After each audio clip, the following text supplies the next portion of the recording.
Family secrets are the most tantalizing kind. The people you trust most, and they refuse to let you in on something, but that usually means it's for your own good.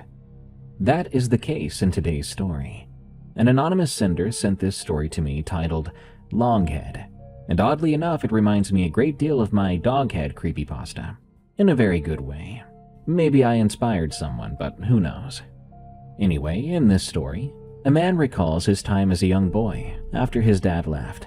His mother moved them in to live with their great-aunt for a while, but during his stay, he begins to grow fearful and suspicious of her stuffed borzoi. This is Unexplained Encounters. I'm Darkness Prevails. Now, let's begin. My great-aunt Julie died last March. She was 96 years old. She lived in a retirement home the last 6 years. By the end of it, she didn't even know my mother's name, her own niece, and that really messed with my mother. I flew back for the service, and I stayed a week to help clean out her house. I was one of the unlucky ones who didn't have kids or a family, so I was always at the call when the family needed something. So I get volunteered for things a lot. Her house is actually where we lived from 1996 to 1999. Me, my mother, and my 2 sisters. I'm here today to tell you about those 3 creepy and weird years, and I'm not sure you're gonna believe all of it. So, my father left in the spring of 1996. All I remember back then was that my father left for work that day, and he just didn't come back. He did call 11 days later from Jacksonville, and probably for my sake and my sister's sakes, that's all my mother ever said. Of course, with the main earner gone, we soon lost our home in town. My mother, you can call her Charlene, had been working part-time at a doctor's office. She had to pick up more hours and it wasn't nearly enough. So she did what she had to do. She didn't want to do it, but she sucked it up anyway. She called her aunt. Julie was my grandmother's older sister. She was 70 years old at the time, so old then, right? And by then she had been a widow for 15 years. All those years she lived alone on 11 acres. About 20 minutes outside of town or so she had nobody to talk to, but she did have a phone on the kitchen wall that she liked to use, and the cord on that thing could reach around the entire house probably twice over. Julie said yes. She seemed almost excited about it from what I heard on the phone. My mother looked so relieved. Julie didn't even ask how long we needed, or about money either. She said, according to my mother, "Come on, I've got more house than sense." That's the kind of person Julie was. And despite her eccentricities, I loved her for that. Before I knew it, we were turning off the road onto a dirt track with pecan trees planted down both sides, and the trees had not been tended to apparently since, I would learn, the 60s, so they had grown into each other overhead, and you could drive the last stretch in shade. When the track finally opens up, there's her house. It was a white clapboard house, 2 stories, with a porch running the whole front and around the east side. Her late husband's, Earl's, grandfather, put it up sometime around 1910, and someone in the family had lived in the place ever since. Out back was a barn that had been vacant of animals for decades. There was a well house too, and a burn barrel. Beyond that was the woods and a fence line, then more of the same for a good half-mile before you hit the neighbor's place. Inside her house, it was very clean, and yet worn out at the same time. The wallpaper was turning yellow in spots. She had a window unit in the front bedroom, and box fans everywhere else. At least a dozen of the dang things. I remember the first time I tasted water at her house. Well water, and it tasted like a dirty penny. She had 4 bedrooms upstairs. Julie put my sisters in one room, and me in another. My mother got the 3rd, while Julie kept sleeping downstairs in the little room off the kitchen, like she always had. Allow me to introduce my sisters. Tessa was 14 when we moved in. And I gotta say, there's no worse age to get relocated 9 miles from everybody you once knew. She spent the first half year acting like she'd been sentenced. Nell was 5, so she thought the whole thing was a big vacation. I was in between, at 9 years old. I need to explain the front room now. The house had a front room off the entry hallway that nobody used. Every old house down there had one of these rooms. It was the room with the good furniture and the china cabinet. It was covered in framed photos, and it seemed to exist just to be looked at, You might sit in it twice a year when the preacher came over or something like that, but most of the time it stayed shut.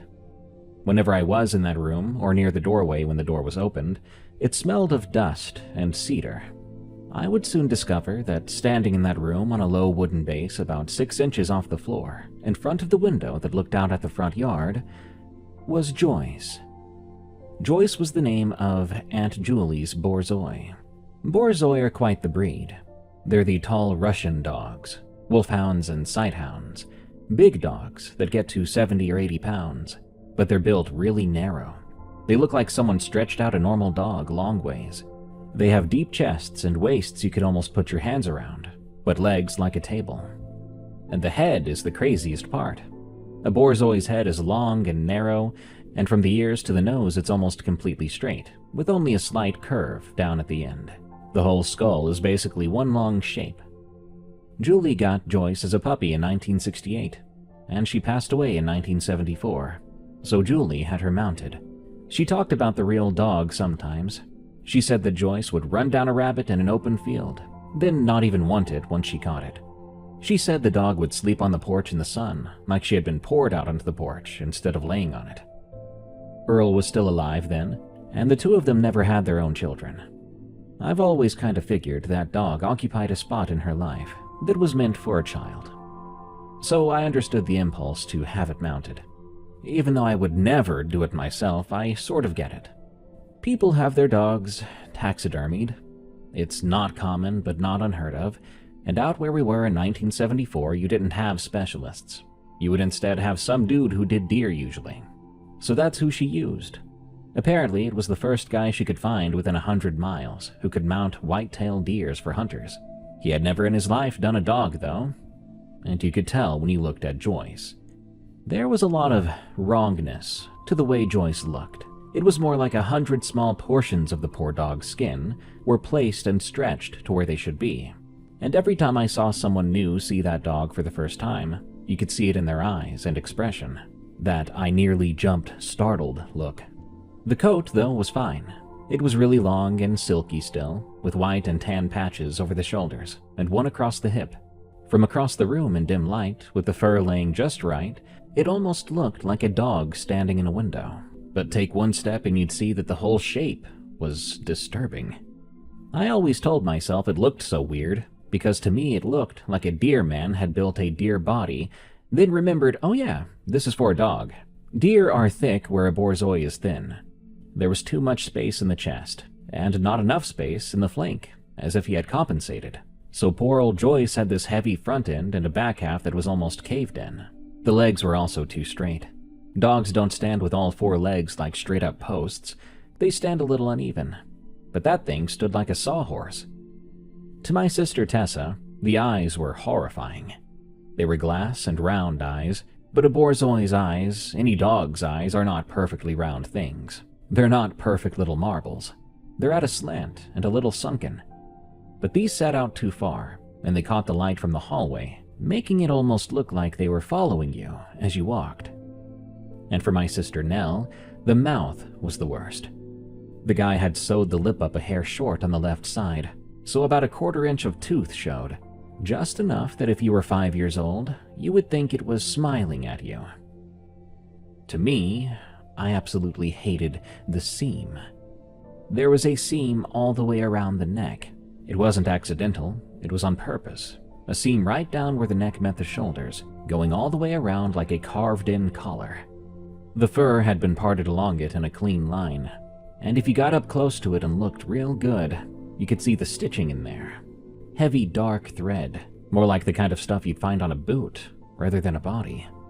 One day when Julie was in the kitchen, I went up to her. "Why does Joyce have a line around her neck?" I asked. "Well, that's just how they decided to do it," she said, without even looking at me. "But why all the way around?" I asked. "You little weasel." That's what she liked to call me. My name is Wesley, and she always called me Weasel. "You ask 100 questions a day, and I've got things to do." I was sort of satisfied with her answer and walked away. I understood adults would explain things wrong or in lies or partial lies just to get kids to leave them alone or to get them away from answers they weren't ready for. Like when a kid comes up and asks, "How are babies made?" But that didn't keep me from having my own theory at the time. Instead, I was thinking you stitch stuff to keep it in place. So Joyce's stitches around her neck were to keep her head on. So, did Joyce's head come off? Julie had rules for her house. Just a few. She let us know about them the first week. Don't touch the dog. Rule number 1. You could go in the front room, nobody said you couldn't, but you did not put your hands on old Joyce. Julie dusted Joyce herself once a week, and she said she would know if Joyce had been touched. Number 2, when it gets dark, come back inside. That's not a strange one at all. That's a normal rule for a woman who is already too old to be handling kids, and didn't want kids unfamiliar with the woods to go exploring woods and getting lost. My mother gave us the same rule before we even got there. Number 3, the back door stays unlatched. That one was weird to me. There was a hook and an eye on the kitchen door to the back steps. Julie never used it. I never saw her use it, at least. And she didn't want it to be used. Tessa latched it one night in October, sort of automatically. She was a 14-year-old girl and had watched a scary movie.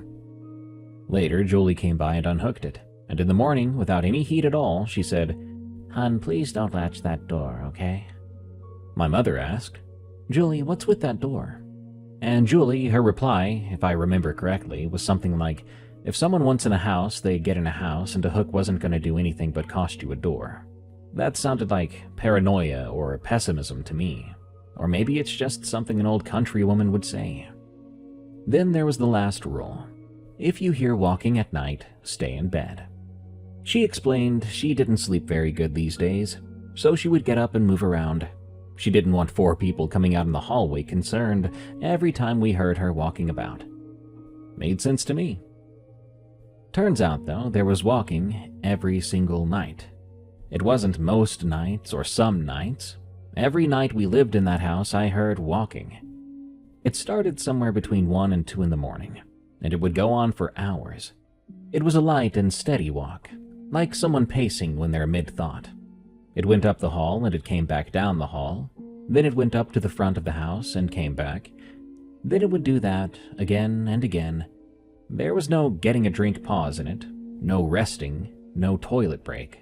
Imagine steady, constant walking while you're trying to fall back to sleep. I swear, sometimes when I woke up around 5, it was still going. It was quiet steps too, like tiptoe light, which to me sounded like my Aunt Julie just being polite, doing her usual walking, but now that she had guests, she was softening up her steps. Yeah, it all made sense to us kids. Old women can't sleep too good, everybody knows that. And we had a comparison because my grandmother didn't sleep very well either. She sometimes called my mother at 5 in the morning to talk about a coupon. So when we heard the walking, what we heard was Aunt Julie, up again, poor thing, wandering around the house in the dark because her body just wouldn't let her rest. Tessa used to do an impression of it. She'd creep around the upstairs hall on her toes with her arms out. She was funny.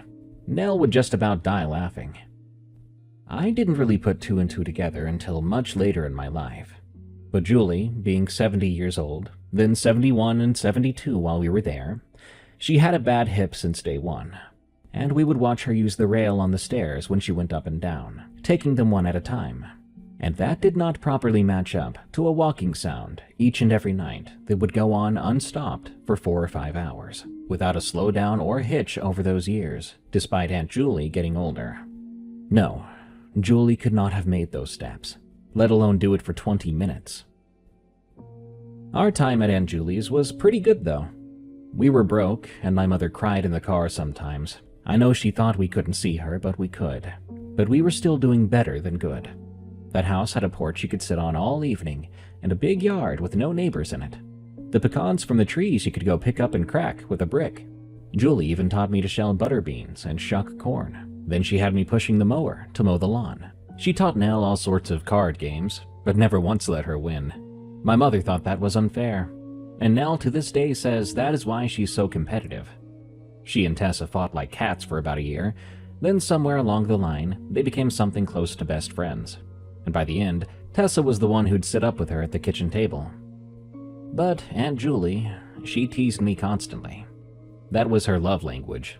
"Weasel, get your feet off my chair. Weasel, you've got a head like a mailbox." If I ever came home with a haircut, she would let me hear about it for the next week. When I got glasses in 4th grade, she looked at me and said, "Well, now you look like somebody who knows a thing or two." Thanks, Aunt Julie. Her sister, my grandmother, came out most Sundays, and the two of them would sit on the porch talking for hours about people and stuff. A lot of people who had been dead for decades. My mother would come out too, getting pulled into it. She was not a spooky old woman in a spooky old house. In stories like this one, the aunt is always some hollowed-eyed crone, muttering at the walls. But Julie watched Wheel of Fortune. She had opinions about the church organist, and she drove a brown Oldsmobile 8 miles an hour under the limit, with both hands on the wheel. The only thing about Aunt Julie was not Aunt Julie herself. It was that darned dog she kept in the house. Aunt Julie would dust Joyce every Saturday. I saw her do it a few times. She would take a soft rag and she'd go in there, and she'd wipe down the whole thing. Top of the head, down the back, each leg. She'd be done in about 90 seconds. Pretty fast. Faster than I would expect from a woman who was so protective of that dog. Not to mention, nothing Julie did was fast. She also held her breath. It reminded me of when I had to take out my little sister's diaper pail, back when she was still in diapers. Right before I opened that nasty thing, I would hold my breath, open it, and pull out the bag and tie it as fast as I could, trying not to pass out from holding my breath too long. It was a race to get it done. And that's what Julie acted like. She'd take a breath at the door of that room, and she'd hold it the entire time almost, as she wiped away at that dog to dust it. Sometimes I'd hear her come back out in the hallway and take in a big breath of air, or release a big one that she'd been holding in. Another thing is she never talked to Joyce. Maybe that's weird, maybe it's not, but I figured I would bring it up. Aunt Julie was quite the talker. She would talk to her car, the pecan trees even, to a jar of pickles that wouldn't open. She said good morning to Earl's picture in the hall every day of her life. But every time I saw her wipe down that dog, not a single word was spoken. One time I heard her say something in that room, though. I'd come downstairs for water, and she was in the doorway of the front room. Her back was to me. She wasn't going into the room, just standing in the doorway, in the dark, and it looked like she was looking at Joyce. Then I heard her say in a low voice, like talking to a dog that was still alive, "Go on now." Then she saw me standing there and told me to get my water and go on back to bed.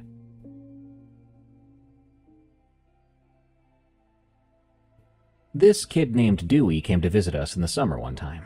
Dewey was the son of the nearest neighbor to Aunt Julie, just about a half-mile through that pine forest, or a full mile if you went around by the road. Dewey was my age, maybe a year older. We'd been in the same class for 2 years, and yet this was the first time he ever came out to the house. His mother had dropped him off. He was weird about it from the second he got out of the car. He kept looking at the house, like it was going to pounce on him, and he would not go in through the front door. He would only go into the house if it was through the kitchen with me. Once we were up in my room on a hot day enjoying the box fan, and he said to me, "You know what people say about this house?" No. They say something about this place?" He nodded. He said, "This is the haunted one." "That sounds stupid," I told him. "Nuh-uh, everyone knows this house is haunted." Then I told him, "Well, I live here, and nobody told me." He rolled his eyes and replied, "Well, they're not going to say it to you, because you live here. That would be, like, rude." Then I said it again. "That's stupid." He smiled smugly. "Well, a man hung himself in that barn out there." "No, he did not." "Did too. My cousin told me." "When did it happen?" "I don't know when. A long time ago. And there's a baby buried out in them pecan trees out there." I actually laughed. "There's not a baby buried out there." "Uh-huh. If you went out with a shovel, you'd find it." I then explained how I knew it wasn't true, because every legend like that has its own baby buried in the lawn somewhere. The place we lived at before had its own dead baby legend, and I wasn't about to believe another one. Dewey then said, "Okay, well, my daddy won't even drive past y'all's road at night." "Why?" "He just won't. He goes all the way around instead. That's 4 extra miles, and he does it every time." "Did you ever ask him why he does that?" Yeah, one time.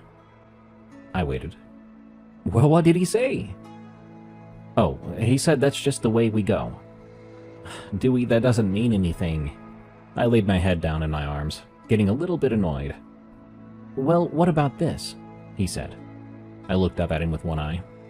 Have you ever seen The Stick Man? Now he had my attention. I've heard plenty of ghost stories and boogeymen, but not The Stick Man. No, never heard of that, unless you mean like drawing it on paper. No, I don't mean the thing you draw on paper. I saw it once. You know where the fence line is along the field out there? I was out there one day, and it was getting dark. And I swear I saw something out there on our side of the fence. It was standing in the grass.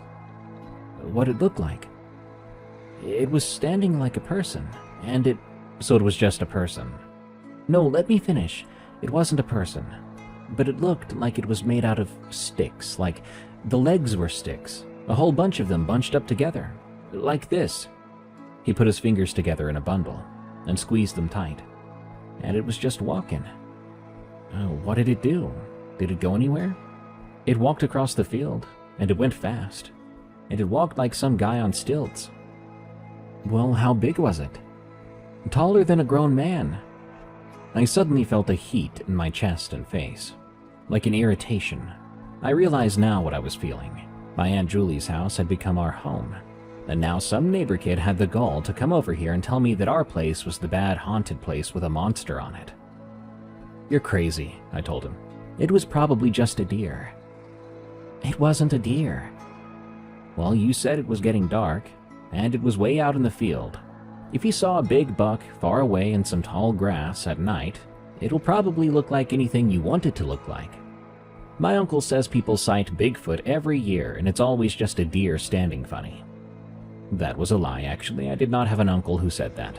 I'd only heard someone say that at some tire shop. Dewey shook his head. Whatever, he said. I could tell he didn't want to keep arguing about it. We went and played some Nintendo for a few hours.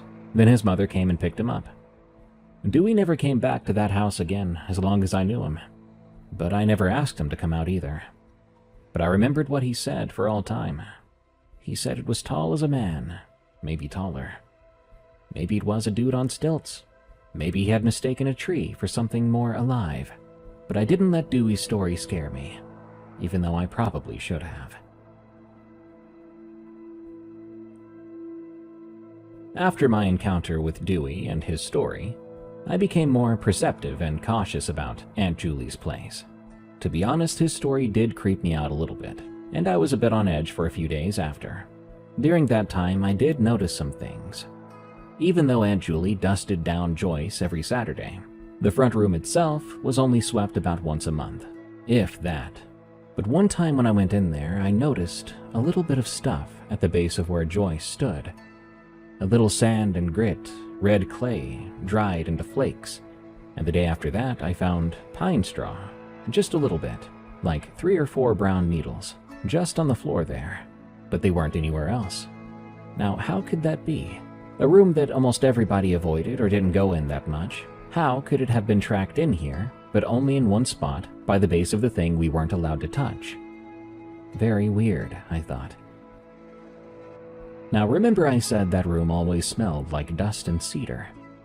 But I noticed there were some mornings, always mornings, where you could walk past that door and get a whole different scent, and it would smell briefly like the outside, like wet or dewy ground, smelled like freshly rained on dirt. After these 2 noticings, I made up my mind about breaking Aunt Julie's rule. I put my hand on Joyce. Yeah, I know I'd been told explicitly not to do that for years now. But I remember it was a Saturday morning. Mom took my sisters into town, so the house was empty. I went in that room specifically to break that rule. It likely didn't help that I was at a rebellious age. I put my hand flat on her shoulder. Her fur was damp, like it wasn't recently wet, but wet an hour ago. It was cool and heavy in the fur. When I pulled my hand away, there was a smear of that red clay across my palm. When I had her alone, I told Tessa about it. Nobody else. Tessa was 16 by then, and had gotten to where she talked to me like a person at long last, but only half the time. I expected her to laugh at me, but she said instead, "Okay, weird question for you. What is it?" "When Aunt Julie walks around at night, have you ever seen a light come on, under the door or in the hallway, coming up from downstairs?" I thought about it, and she was right. "No, actually." Her eyes got wide. "Exactly. If an old lady is walking around the house in pitch darkness, she would turn on a light, not risk breaking a hip. But no, we never see a light come on. But why?" We sat there for a minute. Tessa eventually came up with an idea. "Maybe she's lived here long enough that she knows the place like the back of her hand. She's got like old person's echolocation. She doesn't need a light. Maybe." I smiled for a quick second, then said, Yeah, that's it." The spring of 1999, my mother had started talking about a place in town, a rental on the north side. There was a real feeling then that we might be living in a new place come summer. But with spring, there was cleaning we had to do. Always spring cleaning. Julie sent me up in the attic to bring down boxes of Christmas things. I went up there with a flashlight, as the bulb was out, and I was up for a good half hour, going through junk that had not been moved or touched in probably 30 years. I found some things up there, like a wooden base, which was about the size of a doormat, dark stained oak with a beveled edge. It took me a second to realize it was the exact same kind of base that Joyce stood on downstairs. It was the same kind of wood and bevel, same everything. It had 4 little holes in the top of it where the legs of something had been bolted through, and the holes were not where a dog's legs would go. They were closer together than that, more square. I looked at it with a flashlight in my mouth, just wondering why it would be up here, why there was another one. Then I put it back where I found it. Then I found the other thing, which was a photograph. It was in a shoebox of loose pictures, and that was the single most upsetting object I've ever held in my hands. The photo was in black and white, with a white scalloped border. The photo showed the front room of Aunt Julie's house, taken from the doorway. Same window and wallpaper and all that, but darker and newer looking. There was different furniture in there. A woman sat in a chair on the left side of the frame, older and in a dress with little round glasses. She was looking straight at the camera. I didn't know her, and that threw me off for a second, because everything else in that attic was ours, our family's. But Julie married into that house. It was Earl's family that built it and Earl's family that lived in it, so that woman must have been one of them, which made her nothing to me at all. And on the right side of that frame, in front of the window on a low, dark base, there was a mounted animal. But it wasn't a dog. It was smaller, low and long, and it had a narrow head with a pointed nose, ears perked up. A fox, I thought. Probably. Something like a fox. The picture wasn't good enough to swear by it, and the flash had blown out most of the detail on the white parts of the creature. But I could see the base, and I could tell it was the same kind. And I noticed, right where the neck met the shoulders on that weird animal, there was a line all the way around it. A seam.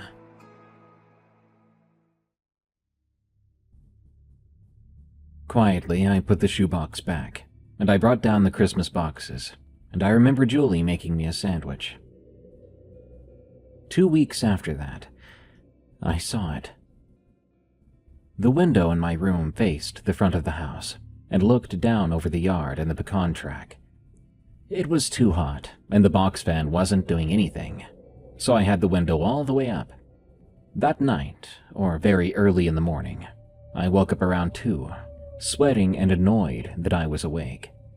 After rubbing my eyes and sitting up, I realized how quiet the house was. Remember, for 3 years now, every night, I'd been hearing those footsteps.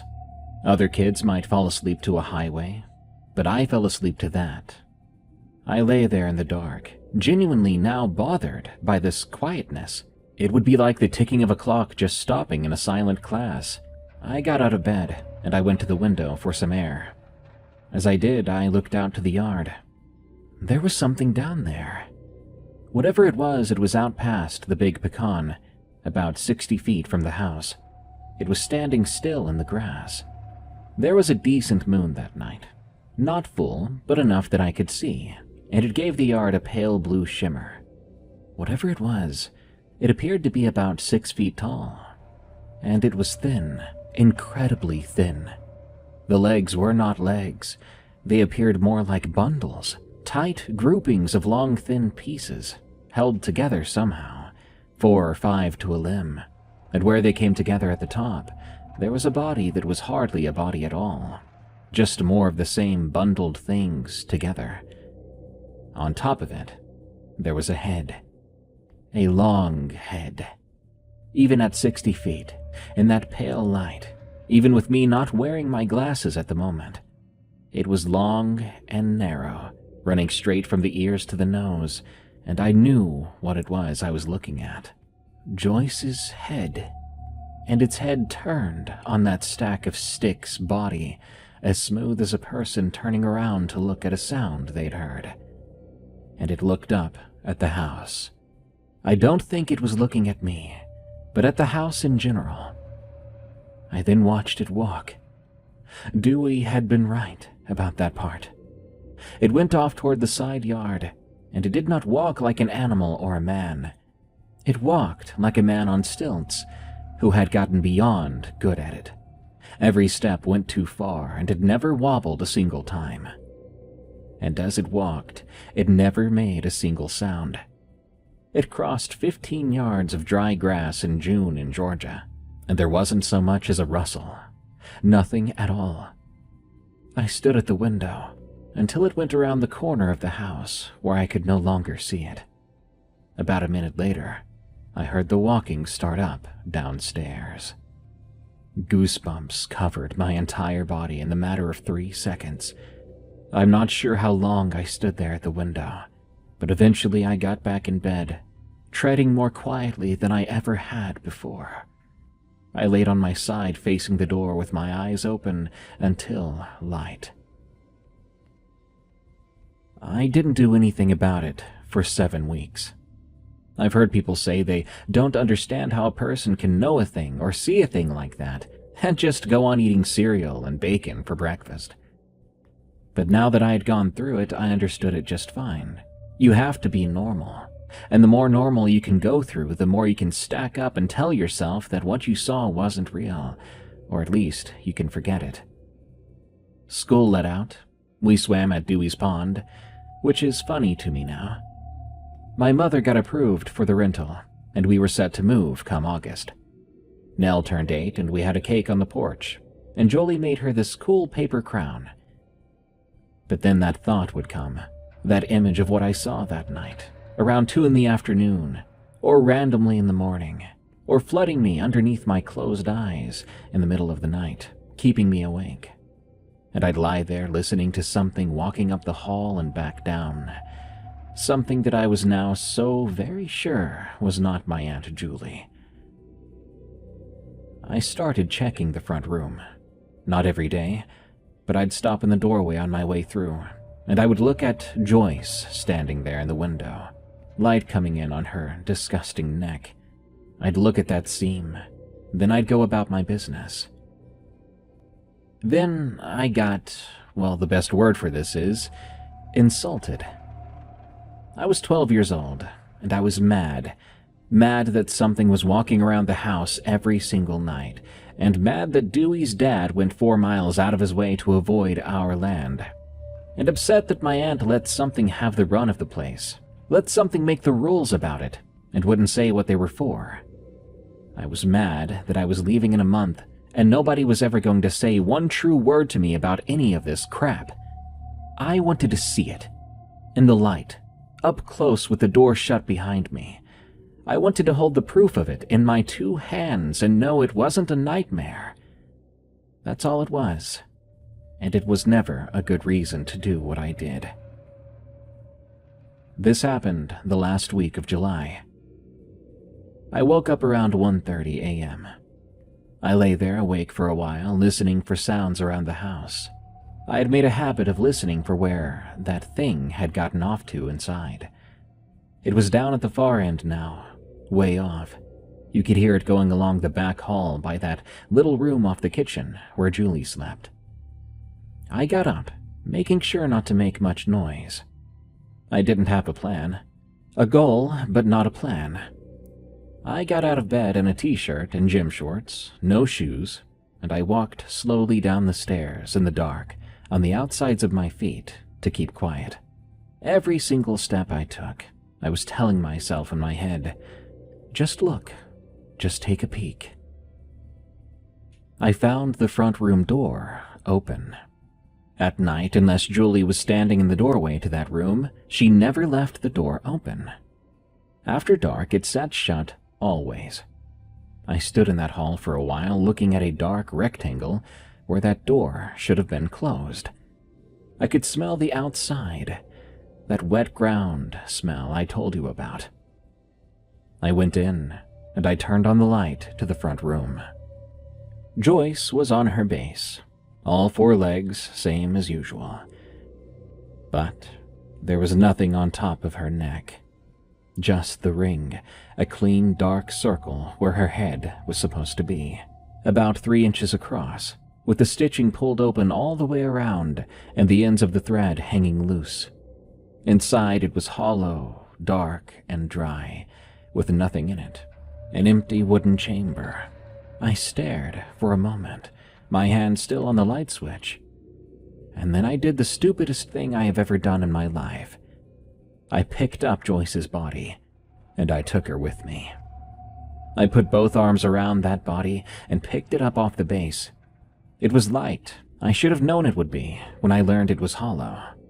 And then I started for the kitchen. My plan now, if you want to call it that, had assembled itself in a matter of seconds. I was going to put her out on the back step, outside, where anybody could see her in the morning, where my mother and Tessa and Nell and Aunt Julie would all have to come out that kitchen door and look at a headless dog standing in the yard. Somebody would finally have to say something out loud about it. I wanted a grown adult to have to admit something, because everything was just too weird. I got 4 steps into the hall, and the footsteps changed.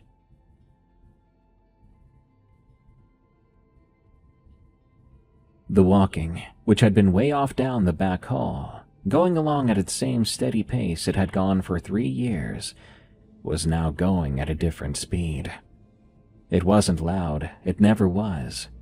It went from a walk to something with a lot more steps in it, quick and light. The usual footsteps I'd heard. They went tick, tick, tick, tick. But what I heard that night was a tick, tick, tick, tick, tick, and it was coming up the back hall toward the kitchen, and coming fast. I've never moved so quick in my life, and I've never been so slow. I got to the kitchen door with that thing in my arms, and I could hear her in the back hall, 10 feet beyond the other side of that wall, coming. I hit the doorway, and I made it maybe 3 steps across the kitchen floor when I dropped Joyce's body. She hit the linoleum on her side, sliding then stopping against the leg of the table. I ran for the pantry. The pantry was on the left side of the kitchen. It had been a canning room once, so it was deep and narrow, 4 feet wide and 8 feet back, with shelves up both sides full of mason jars and a bare bulb on a pull chain. It had a real door, a solid one. It had been built to hold the cold in, but there was no lock. There was never a lock in that door. It was a food closet, but it opened inward. I got in, and I got the door shut as quick as I could. I then sat down on the floor with my back to the door. My feet were up on the bottom shelf across from me, and I pushed, and I pushed. 4 feet is about right for a 12-year-old to do that. If it was any further away, I could not have reached it. Thank God for those 4 feet. That's when something blocked out the light from the crack under the door. It hit the door. There was a scrabble, a fast, dry scratching sound high up on both sides. Sounded like a dog wanting in, except a dog has paw pads. But this thing had nothing but points. It was the sound of a handful of sticks dragging down a door over and over, raking against it. This happened for some time. When it stopped, something went down to the bottom of the door. There was a gap under that door of maybe 1.5 inches. An older house, so a bigger gap. The first one came in right beside my hip. A long, thin piece of brown, big around as a pencil. It came out from under that door, slow and feeling around like an antenna, side to side. A big wooden finger going along a wall for a light switch.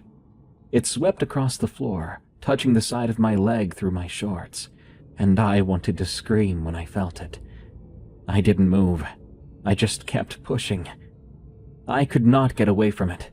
If I tried to get further away from it, it would come through the door. The second I took my back off that door was when that door would come open, and that creature would come in and get me. So I dug my heels in harder, my legs shaking, and I let it touch me. More of them came, 4 or 5 of them, feeling around on both sides of me. They went across the floor and back until one of them found my hand where it was flat on the boards. It went over the top of my hand and kept going. I remember thinking it felt like a broom straw. But unlike sticks or branches, these weren't exactly stiff. They bent where they pleased, as if they had joints wherever they needed. After several minutes of this, they all pulled back at once, and everything went quiet. A moment later, I heard something settle down on the floor out there. That's when it put its head down sideways to look under the door. You could fit a Borzoi's head pretty far under an 1.5-inch gap like that. And so it did. It turned its head sideways and pushed as far as it would go. I could see about 1/3 of it reaching through. The bulb was on over my head in that pantry, so I saw it clearly. The long head sideways on the floor, and one single round glass deer eye looking straight at me. It didn't blink. I don't think it even could. And unlike a snarling and sniffing dog, it saw me and stopped.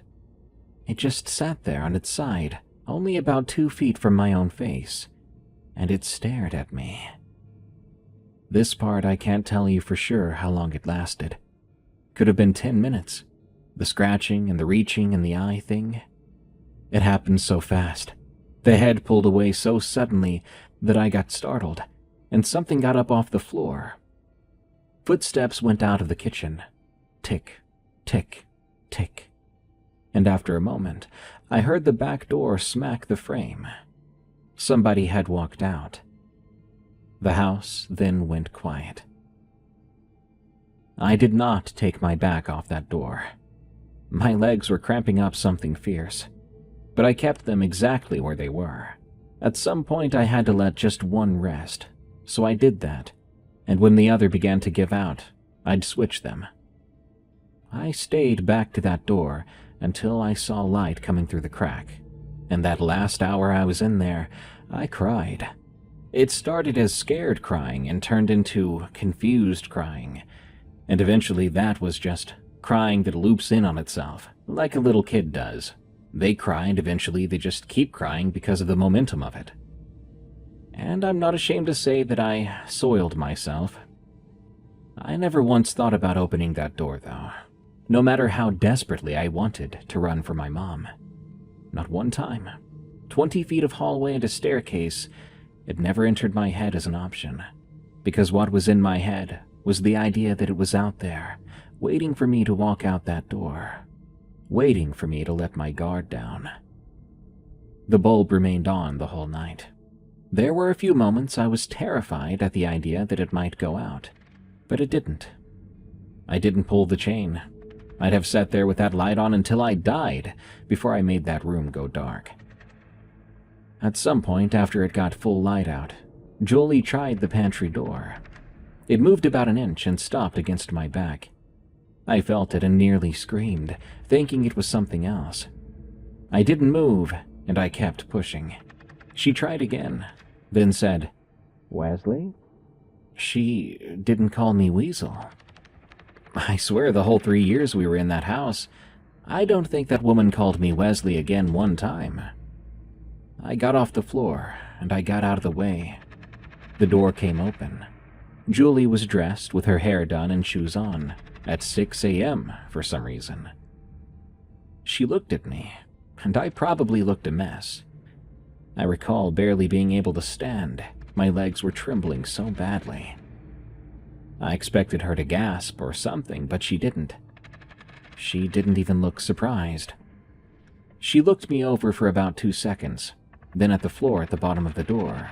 There were scratches on the outside, and a wet spot where I'd been sitting. Rather than being scared, concerned, furious, one of the emotions I expected to see come from her, they didn't. What I saw was heartbreak go across her face. She reached out a hand and said, "Come here, Weasel." Joyce was back in the front room, standing on her base in the window with her head on. I think Aunt Julie must have done that before she came to find me. Sometime between it leaving me at the pantry and her opening that pantry door, my 73-year-old aunt with a bad hip carried that body back down the hall and set it back on the bolts where it belonged.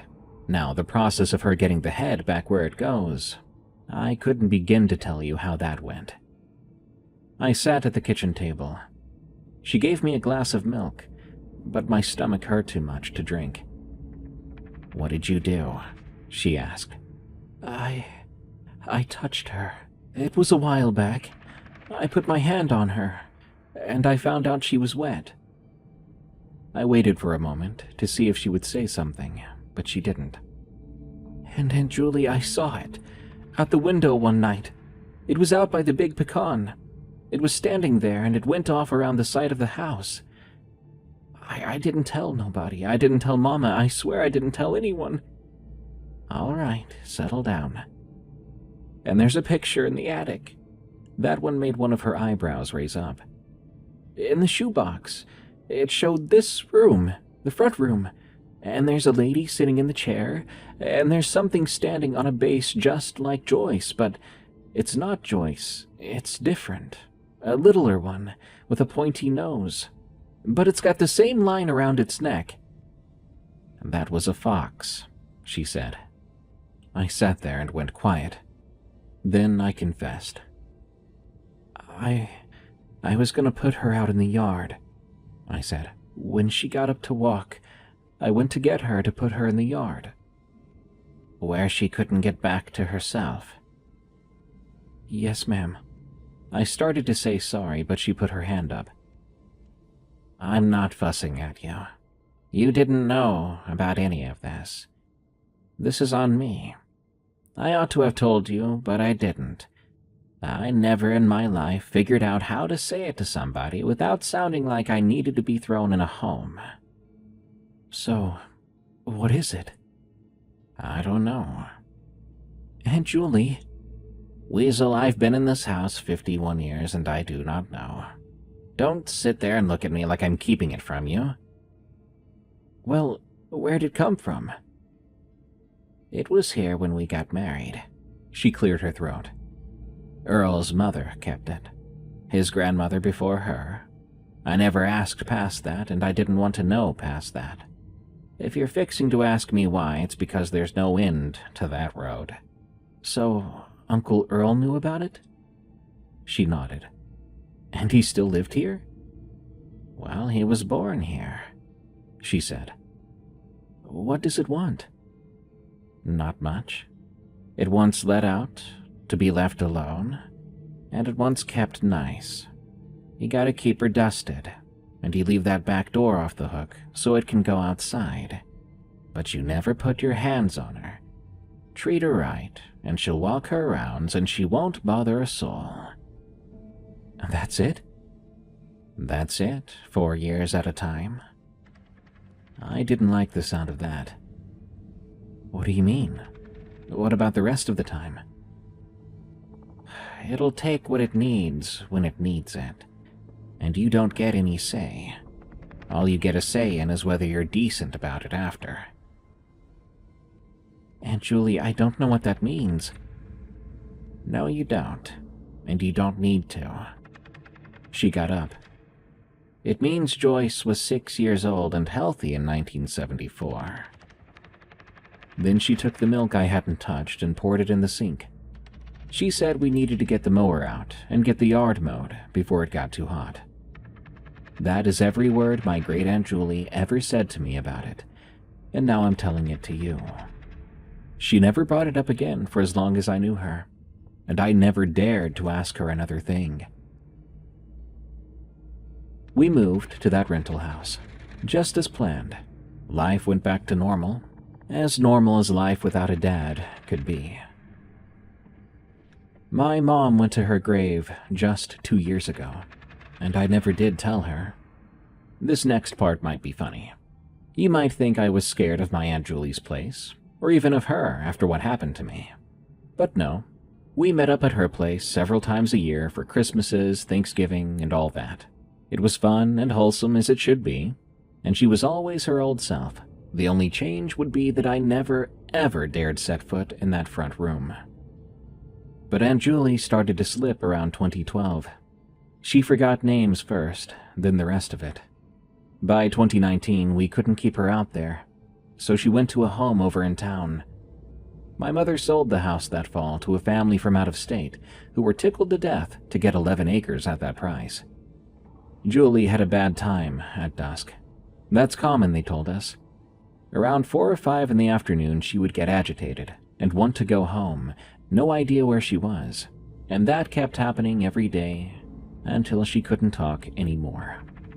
But before that time came, she would often get a hold of your wrist and ask you, "Did you let the dog out?" The nurses thought it was the sweetest thing in the world. They would say, "Oh yes, ma'am, don't worry about it.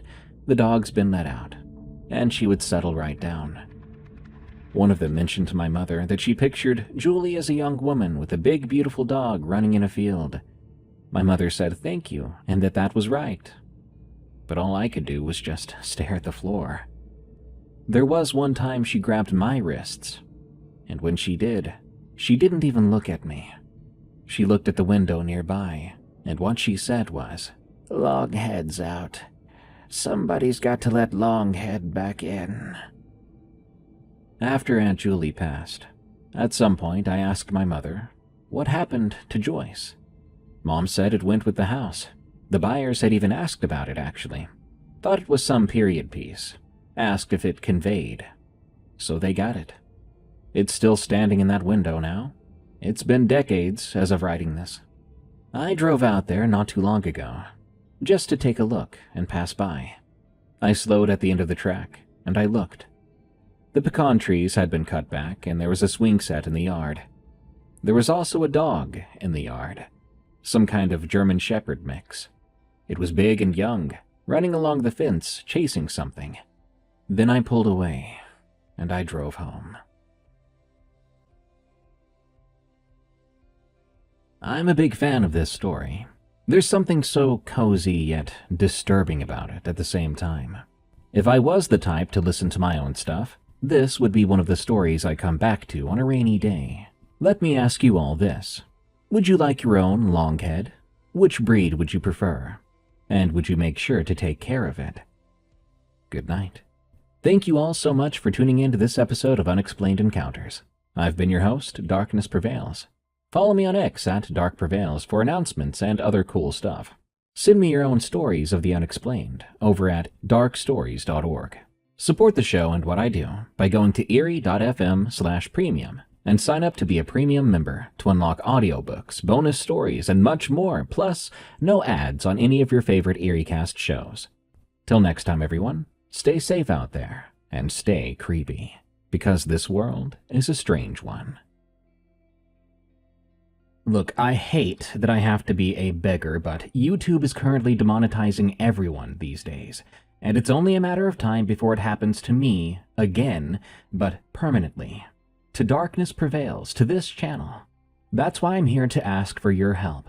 If you support what I do and you want to see more narrations every week, open your browser and go to erie.fm. That's EERIE.fm, and become a member. You'll unlock access to all of this content with no ads, and also about 1,500 episodes worth of horror content, including exclusive shows. I'm talking bonus Unexplained Encounters episodes, a mini-series full of productions starring my voice called Delete After Reading, 3 horror audiobooks, and a built-in ebook reader, so you can even read along if you want to. All in one place. This is something I've been building for 2 years. It's as cheap as about $6 a month for a yearly membership, or $8 a month otherwise. So what do you think? A cheeseburger from McDonald's or helping out darkness? I don't blame you, I like cheeseburgers too. But anyway, yeah, I'm a beggar now. Thanks, YouTube. But that's because I love my family. I like not living in the street. And I also love making content for all of you. So let's keep going, shall we? Thank you all so very much for your support. That's Eerie.fm. Don't worry, an Android and iPhone app is coming soon, and your account will be connected even if you make one today. Let's make sure the horror never stops. The idea of your child being taken from you, their life and health now completely unknown to you, that is one of the most powerful human nightmares one can imagine. In this story titled, "Something in the Mountains Stole My Sister's Baby" from an anonymous sender, shook me to my core, and I'm very happy to share it with you. You'll be gritting your teeth, shouting at the characters to do this, do that, hoping for a good ending. But you'll walk away from this story scared, knowing that sometimes it isn't human hands that take us away in the dark.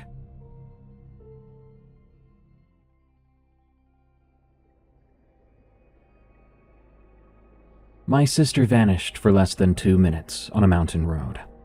When she came back, her baby was gone. This is what happened. My sister got out of the car. I looked away. I looked back and she was gone. But when she came back, we found out her baby was now gone too.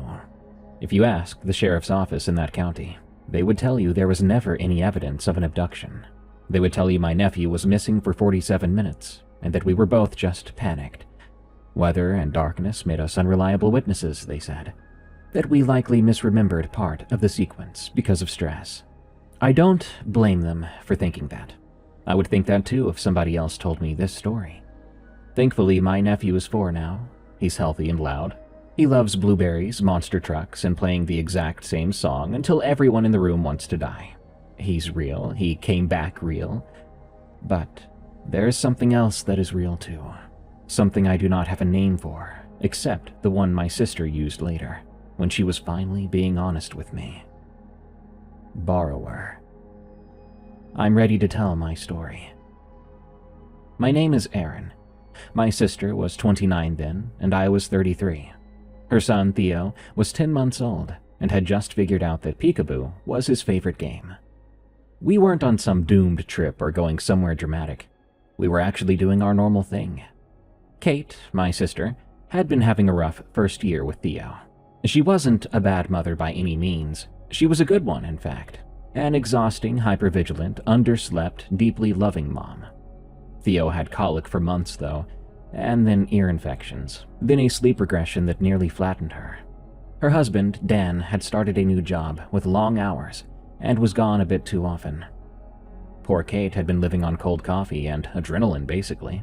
Whatever you call the feeling you get, where your whole body is operating 3 inches above panic. I lived about 2 hours from them. I came over whenever I could. I held Theo so she could shower, and I stocked her freezer. I'd clean bottles, too. I probably didn't do as much as I should have, I do admit. The truth was, Kate and I had spent most of our adult lives loving each other in a careful sort of way. I mean, we could laugh and celebrate things.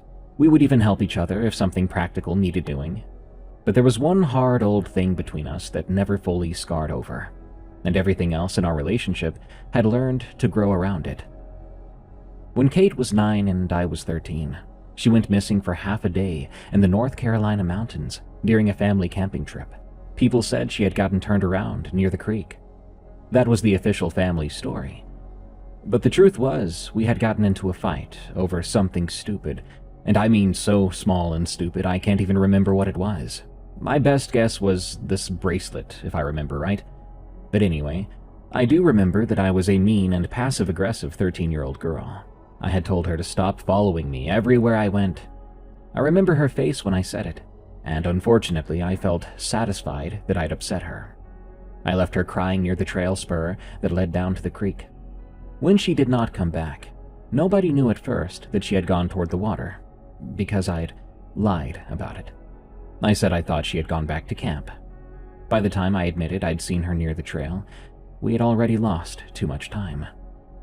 They found her 6 hours later, Nestled into some bushes above the creek bank, soaked all the way to the bone, she was shivering so hard she could barely stand.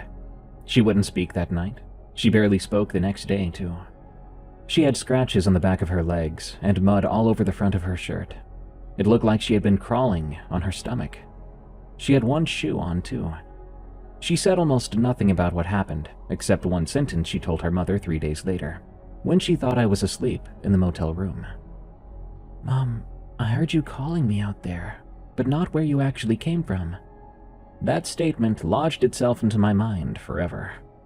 Our parents did what they thought they had to do, and that turned it into a family wound that was never fully discussed.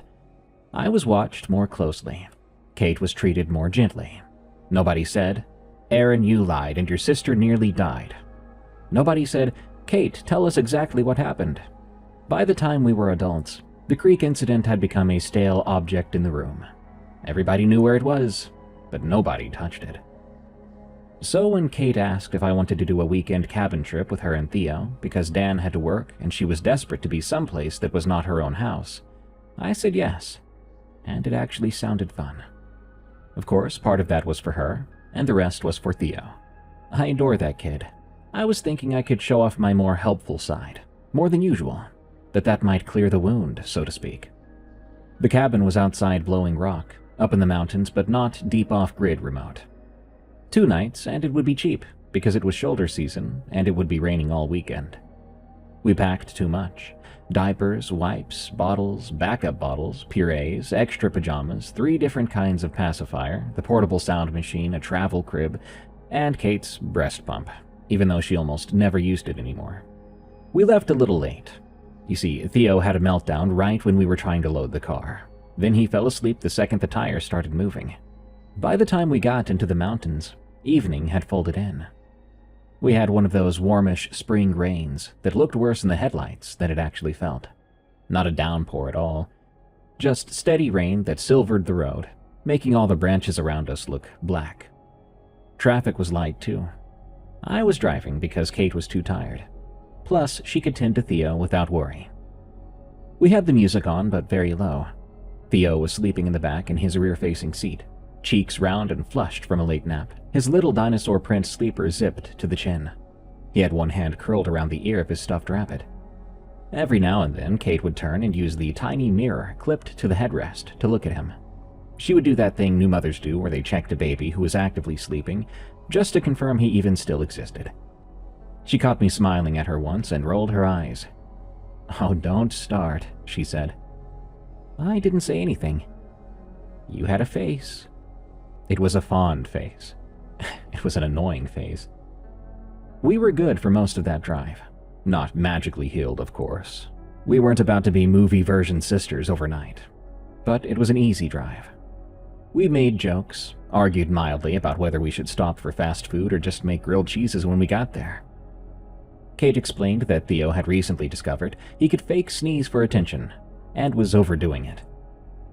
At one point, she looked out at the rain coming down the dark slope beside us and said, "You know, I forgot mountain rain smells different." It did. Even through the vents, you could smell wet stone and leaf. "Is that a real thing?" I said. "Or are you entering your woodland mother era?" She smiled without looking at me. "I'm being sincere. Don't punish me for it." That was another thing about us. We could be fine for long stretches, then hit some invisible wire and stiffen back up instantly. I eased off. No, you're right. It does." She nodded. A little later, after we passed a dark overlook and a gas station with one flickering sign, she said, "Do you ever think about that camping trip?" I was surprised by the question. I kept my eyes on the road. Which part?" She gave a short laugh with no humor in it. That probably answers it. I should have said something else. Something like I thought about it more than she ever knew, then say that I was sorry again. But I didn't.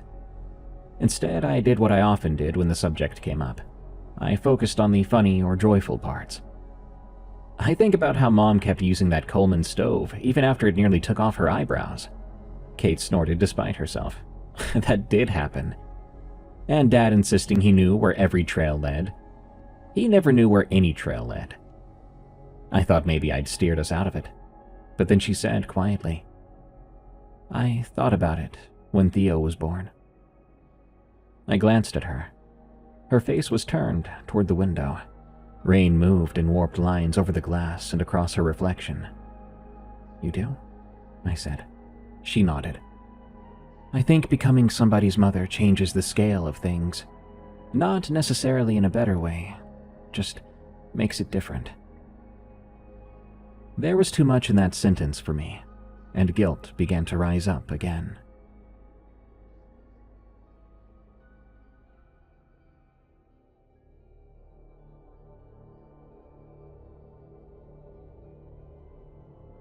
"I get it," I said, though I really didn't. "No, you don't. Trust me when I say that when she said that, it didn't come off as cruel." I tightened my hands on the wheel. "True, I probably don't get it in the same way you do." Kate leaned back and folded her arms, immediately looking sorry. "I didn't mean it like that." "Yes, you did. I meant that I think about what it would feel like if he went missing for 6 hours. What that would do to me. That's what I meant." I smiled and said, "I know." Theo made a small, complaining sound in the back and settled again. The road narrowed into a long, curving stretch. There were no houses visible or porch lights in the distance, and I couldn't see any other cars. Just wet, black road with guardrails in certain places, drop-offs in others. The rain was skimming through the beam of the headlights. Kate uncrossed her arms after a minute and rubbed her face. "I'm sorry," she said. "I'm sorry too. It's stupid." "No, it's not." She was quiet again, then she said, "I didn't want to start a fight." "We're not fighting, girl. We always do this. We get close to fighting, then someone says they're wrong, then we both pretended it didn't happen." It was quiet for a second, and then I said, "I should have told the truth faster that day." Kate stared straight ahead. "Yeah, probably," she said. "I'm sorry about that. I really am." That's when the car hit whatever we hit. It wasn't a big impact, no violent jolt, no cracking metal, and we didn't go fishtailing. It felt more like driving over something. There was a dull, soft thump under the front passenger side, then a bump under the wheel well. I instinctively braked and the car slid just enough on the wet road to scare me. I corrected, eased onto the narrow gravel shoulder, and put the hazards on. Theo still didn't wake up. Kate sat up straight. "What was that?" No idea." "Was it a branch?" "I don't think so." We both looked through the windshield, searching for an answer, as if it would be out there still sitting in the rain. The shoulder was barely wide enough. On our right, the woods rose steeply up from the edge of the road. On the left, beyond the wet line of the asphalt, there was a shallow ditch, then a slope down into thicker dark. Rain ticked on the roof, while hazard lights flashed orange over the trunks. "I'll check," Kate said, already unbuckling. "No, you don't have to do that. You hate looking at roadkill." "True, I do, but..." "And Theo's sleeping." She had already grabbed her phone. She pulled her hood up, then looked back at the rear seat. She made that automatic soft face that she saved just for him. "I'll be 10 seconds, she said. "Take your time." She gave me a look. Not literally. Then she opened the door and stepped out into the rain. I watched her through the windshield as she moved around the front of the car, her phone flashlight cutting a hard, wide circle across the wet road. She crouched once near the passenger side door, then stood up. She moved farther ahead, maybe following something I couldn't see in the headlights. Rain pelted her, making her shape seem to stutter with each step of the wipers. I turned halfway in my seat to check on Theo. Now he had woken up as soon as Mommy left the car. Of course. But he wasn't crying, just aware and awake and looking around. The little mirror showed one eye and part of his forehead, so I twisted more and looked at him directly. "Hey, Bug," I whispered. His face brightened the second he saw me. He loved being noticed. His mouth opened in that gummy grin that made him look perpetually delighted by your existence. Your mom's out there getting rained on, I told him. He kicked once in his seat. I covered my face with both hands. Where's Theo? He waited, tense with anticipation. I dropped my hands. There he is. He squealed. He kicked again and grabbed at the straps with both hands. I did it one more time, because I love that kid so much. Where's Theo? I covered my face. He made a little breathy laugh. Before lowering my hands, I looked back to the windshield. Kate was gone. I couldn't find her anywhere. She had been there seconds ago, but now I couldn't even find her light. Don't panic, I thought. I leaned forward over the wheel, peering through that side. The wipers swept back and forth and the hazard lights flashed. No Kate. I glanced to the passenger side window, expecting to see her crouched below sightline. Nothing. I looked in the side mirror, and still nothing. Kate? I called. Not too loud. I didn't want to scare Theo. And I wasn't even sure if this was a real problem yet. But it felt painfully familiar. There was no answer. Theo made a happy noise behind me, and I almost snapped at him from my nerves. I hit the unlock button without thinking, then realized that meant nothing if I stayed in the car. My mouth had gone dry.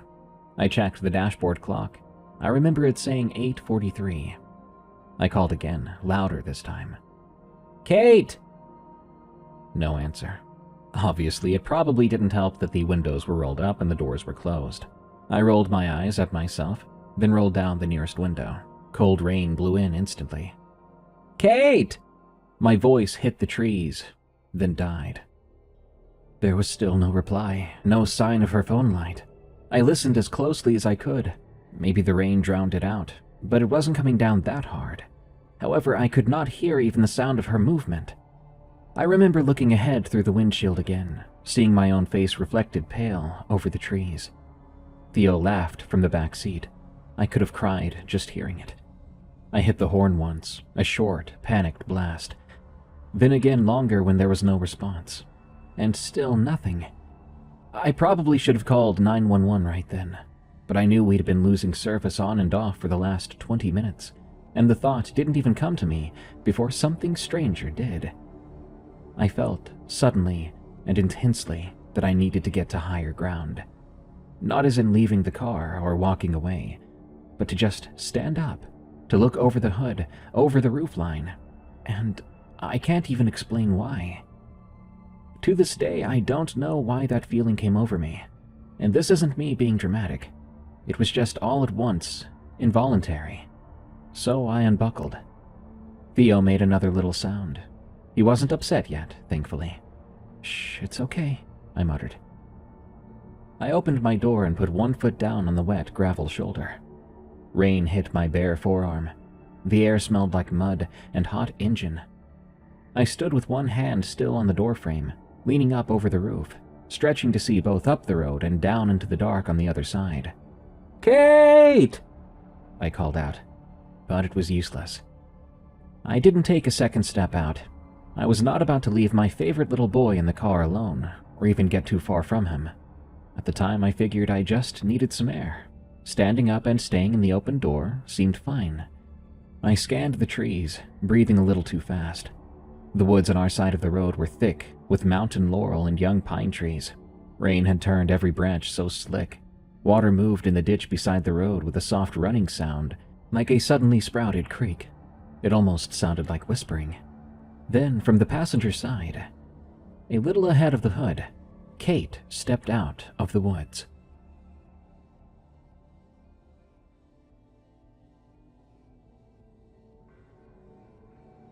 I jerked so hard I slammed my shin against the door. I was close enough that I should have seen her approach by then, but I hadn't. 1 second she was there, and the next she was stepping through the line of dripping branches with her hood down, hair plastered to one cheek, phone in hand. "What are you doing?" she said, like I was the weird one. I stared at her. "Where in the hell were you?" She looked genuinely baffled for half a beat. Then her face changed. "I had to pee." "What?" She gave a small embarrassed shrug and held up one hand.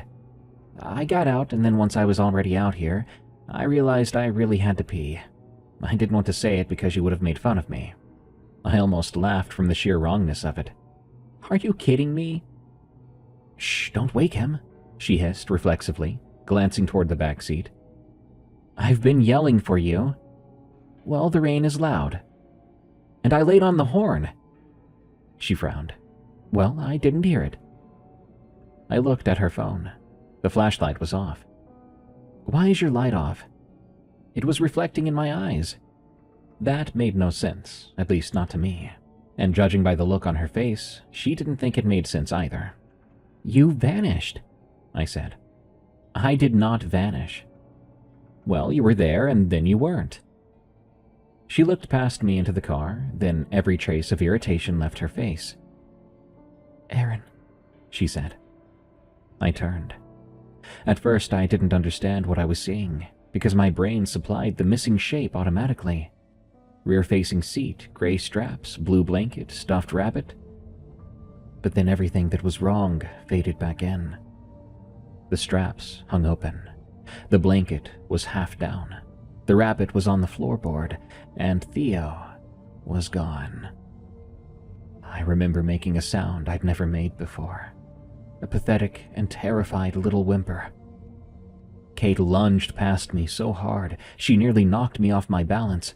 She yanked open the rear passenger door. The interior light, which had faded, came back on. The seat was empty. No, she said, already crying. No, no, no, no. She began to claw at the seat, as if he might be underneath it somehow. She grabbed the blanket, the floor mat, the diaper bag. She looked under the front seat. She looked in the footwell. She unbuckled the entire car seat in 3 shaking motions, pulling at it uselessly, like the baby might have slipped behind it. I stumbled around to her side. He was right here, I said, which was the stupidest sentence I'd ever said. Of course he had been right there. That was the problem. He wasn't there anymore. Kate screamed his name into the road. Theo! I grabbed my phone and looked at the screen with shaky hands. No service, maybe just 1 bar flickering and then gone. Kate was half in the car and half out, breathing in broken grasps. Did you take him out? Did you take him out? No. Did you open the back? No. Her face snapped toward mine. There was an accusation in that look. Blame. Anger. We have to keep looking, she said. We need to call 911. There's no service out here. Then we drive until there is. And leave him here, she screamed. That shut me up. She was completely right. I wasn't thinking straight. If there was any chance, any stupid impossible chance, that he had somehow been taken by a person on foot or managed to get himself out, every second mattered. We both started searching at once, frantically. We checked under the car, the nearby ditches. We ran our lights over the shoulder and into the brush. Across the road, under the guardrail, Kate kept calling his name. I called too, even though I knew he wasn't going to come to his name. He was too young for that. The rain made everything harder. Ground detail washed away the second you noticed it. The headlights threw shadows, and those hazard lights were becoming strobes. And then, I found his pacifier, 3 feet from the open rear door. It was standing upright in the gravel. Didn't look like it had fallen there. It looked like it'd been placed. I froze and looked at it. The plastic ring hung to one side, and the rubber nipple was pressed down into the gravel, just enough to hold it. Kate! My voice came out so thin. She came around the car and saw it, and she stopped. For 1 second, we both simply stared. Then, from the woods below the road, we heard Theo crying. It was unmistakable. It was that breathless building wail that babies do. Theo's voice. Kate was over the ditch line before I could even grab her arm. Theo! She slid on wet leaves and caught herself on a sapling. I followed, nearly falling. We scrambled down the shallow slope under the beam of our phones, branches whipping at our faces. Then, the crying stopped. Mid-wail, cut off so abruptly, I thought for 1 insane second that he had been smothered. We both stopped, too. Did you hear that? I whispered. Kate turned toward me, rain and tears mixed on her face. "He's down here." The woods below the road were dense but not wild. Think steep mountain understory, slick rocks, and normal woods. I could hear water moving somewhere nearby, probably a runoff creek. "Theo!" Kate shouted. For a moment, there was only rain. But then the crying started up again, farther in.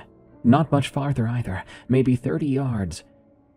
Kate made to run, and I caught her hard by the elbow. "Wait." She ripped against my grip. "What?" My mouth had gone numb. I didn't know what I meant to say until I heard myself say it. "There's something wrong." She stared at me like I was crazy. "Of course something's wrong. We have to find Theo." "No, I mean something is wrong with all of this." Her brow furrowed. She actually agreed. There had been something off about this entire situation from the start. Why was I possessed to stand up in the car? What possessed Kate to abandon us on the road? None of this was normal. Kate suddenly looked around, and when she looked back at me, there was sheer terror in her eyes. "What, Kate? What's wrong?" She shook her head too fast. "We just get him, and we go." "You know something?" Another cry sounded, closer now, and somehow muffled. Kate squeezed her eyes shut for a second. When she opened them, she said, "When I got out, I thought I saw someone standing in the trees." I felt the hair rise on my arms. "What somebody?" "I don't know." "Why'd you never tell me that?" "Because I wasn't sure what I saw. I saw movement and I went toward it, then I realized where we were." I actually laughed from the stress, just once. "Where we were? We're on a road." "No," she shook her head again. "I mean where we were." The baby cried again. I wanted to run to him. I looked at her, then at the black weave of branches ahead of us where the cry had come from. "Kate, we need to go." Her voice dropped. "This is close to where it happened, when we were kids." I stared at her. "What?" She pointed upslope blindly toward the road. "There used to be a campground off one of these roads. Not right here, but close enough. I recognized the creek bend when I got out." My mind snagged. "There's no way you recognized a creek bend from the passenger side in the rain." "I did. The one time you were lost here was 20 years ago." "I know." Her voice frayed. "I know that. I still recognized it." Theo let out a longer cry. Kate whispered, "We have to keep him in front of us." "What does that even mean?" She swallowed. "When I was little, I told Mom I heard her calling me from the wrong place." That memory snapped back. "I remember that," I told her. I never told her the rest. A cold pulse moved through me.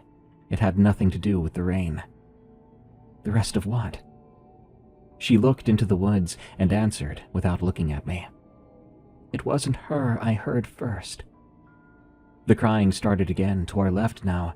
Impossible unless someone was physically moving with him through brush. Kate flinched toward it. I moved with her. "Just tell me while we go." We pushed through the undergrowth carefully and as fast as we could, going even faster when we heard the cries. Branches dragged water down our collars. Mud sucked at our shoes. Every few steps I had to grab something to keep from slipping. Kate kept talking in a strained voice. She sounded scared. "I heard a baby crying. Back then." I looked at her sharply. "Back when you got lost?" She nodded. "That day, I was mad at you. I was crying, and I heard a baby somewhere down by the creek. I thought that maybe there was another campsite close by, and I could find a grown-up to help me, so I followed it." That detail was so weirdly sensible, it made the rest worse. "I followed it for a while," she said. "I kept thinking I was close. Then I started hearing Mom call my name, too. Not from camp, but from the same direction. I remember that part the best, because it scared me even then. Mom didn't sound afraid. She sounded patient, like I was annoying her and she wanted me to hurry up."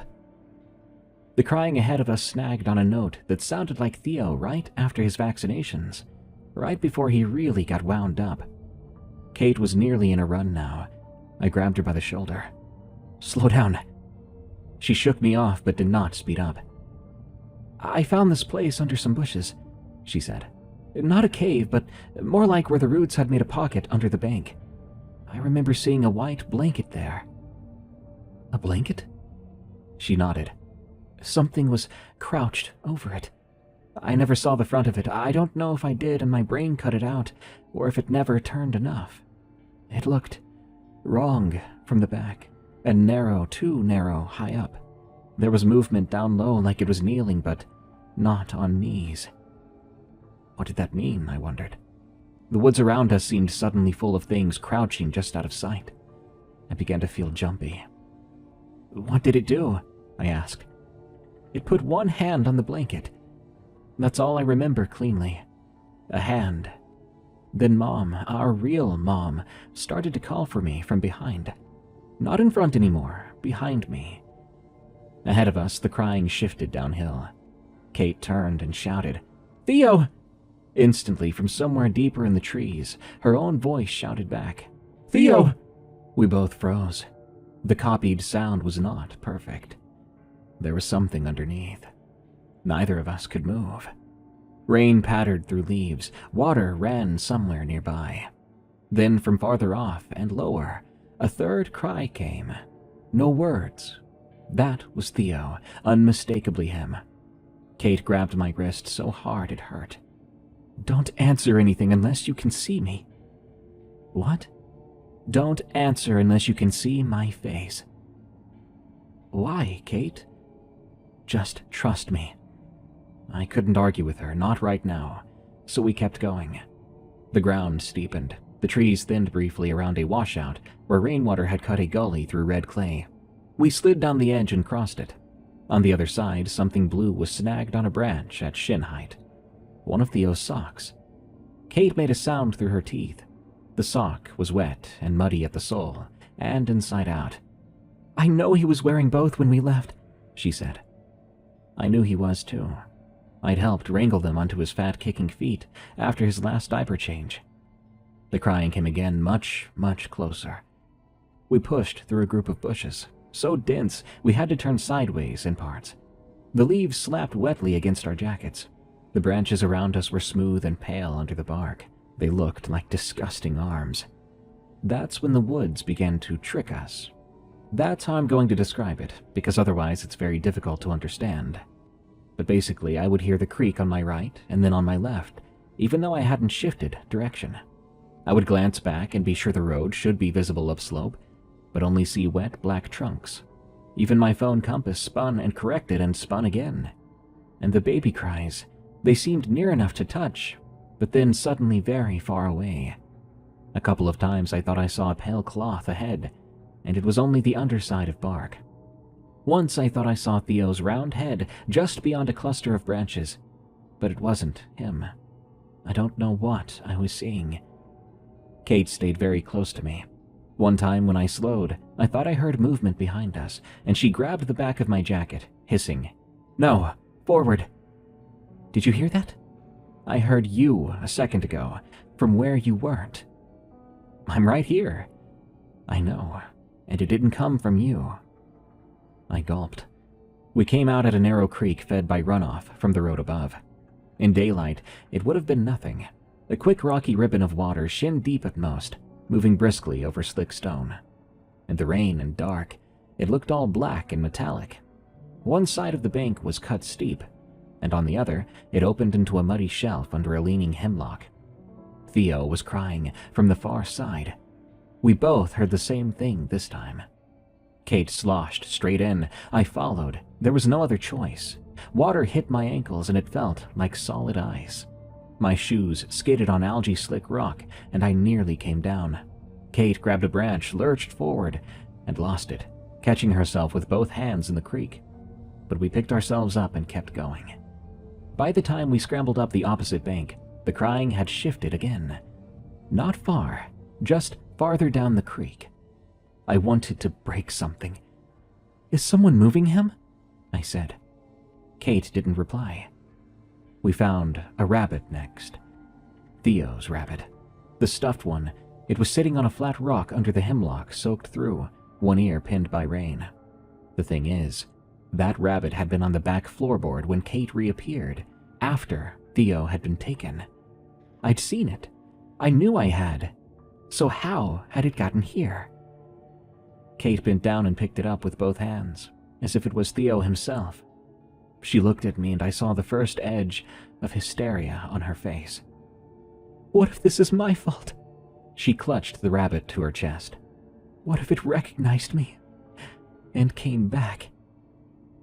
The rain ran off her chin. Her hair was pasted to her neck. She looked wrecked and childlike at the same time. Kate, what are you talking about? When I got out of the car, I saw something move and I knew. I just had that feeling. And instead of saying anything, I lied, because I didn't want to sound crazy. And now Theo's gone. Kate, it is not your fault this happened. How do you know? I just know. We're gonna get him back. I took the rabbit from her before she could shred it in her fists. Something splashed upstream. We both whipped our lights around.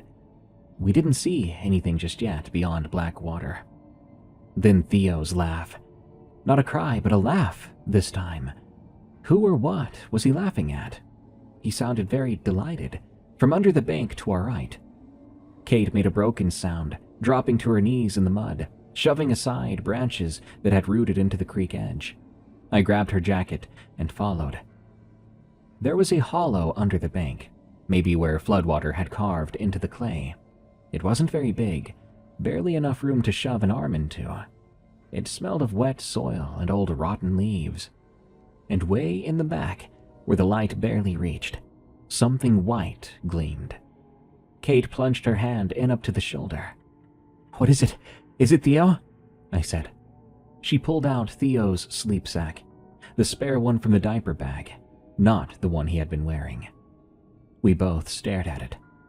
I know that sounds impossible too, but there it was. It looked like it had been zipped, rolled, and damp only on the outside, like it had been carried, not washed downstream. There was a packet of wipes tucked inside it. Kate started shaking her head so hard, I thought she was going to make herself sick. Oh my God, it got in our car, she whispered. I got chills again.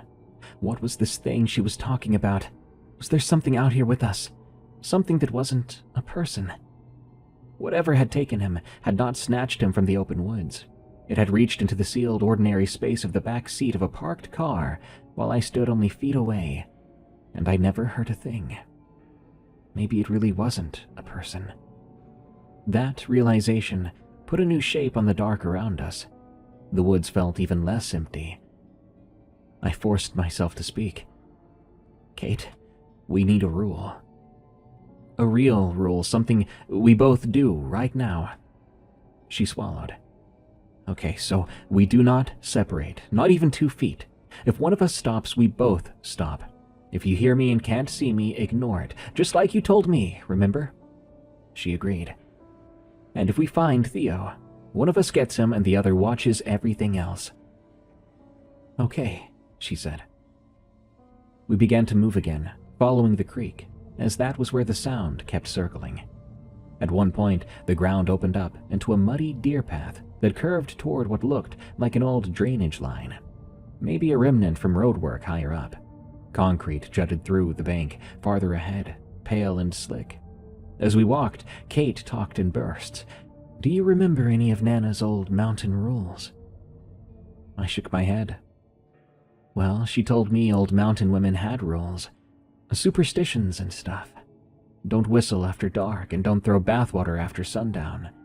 Don't leave a cradle on a porch in storm season. I thought it was all old lady nonsense. She laughed. She called them the borrowers. I was going to be sick listening to this. Did she say what they were? I asked. Kind of. She never described them that clearly. That should have meant something, but when you're a kid, you think adults are just being spooky to scare you, for fun. She pushed a branch out of the way and kept going. She said they wanted what still belonged, partly to the world they came from. What does that mean? Did she say how to stop one? It took her a while to answer. But eventually she said they're cowards. They wanted what you could be tricked into giving them. That made me feel even more cold. Ahead of us, the path dipped under a tangle of roots and came out a narrow concrete culvert, what must have once been an older piece of road. It was bigger than the average pipe, not quite upright, walking height, but enough that an adult could crouch through it. Water ran shallow along the bottom. Wet moss furred the concrete lip. The darkness inside was total beyond the first 6 feet. Theo's cry came from within it. This time, there was no doubt.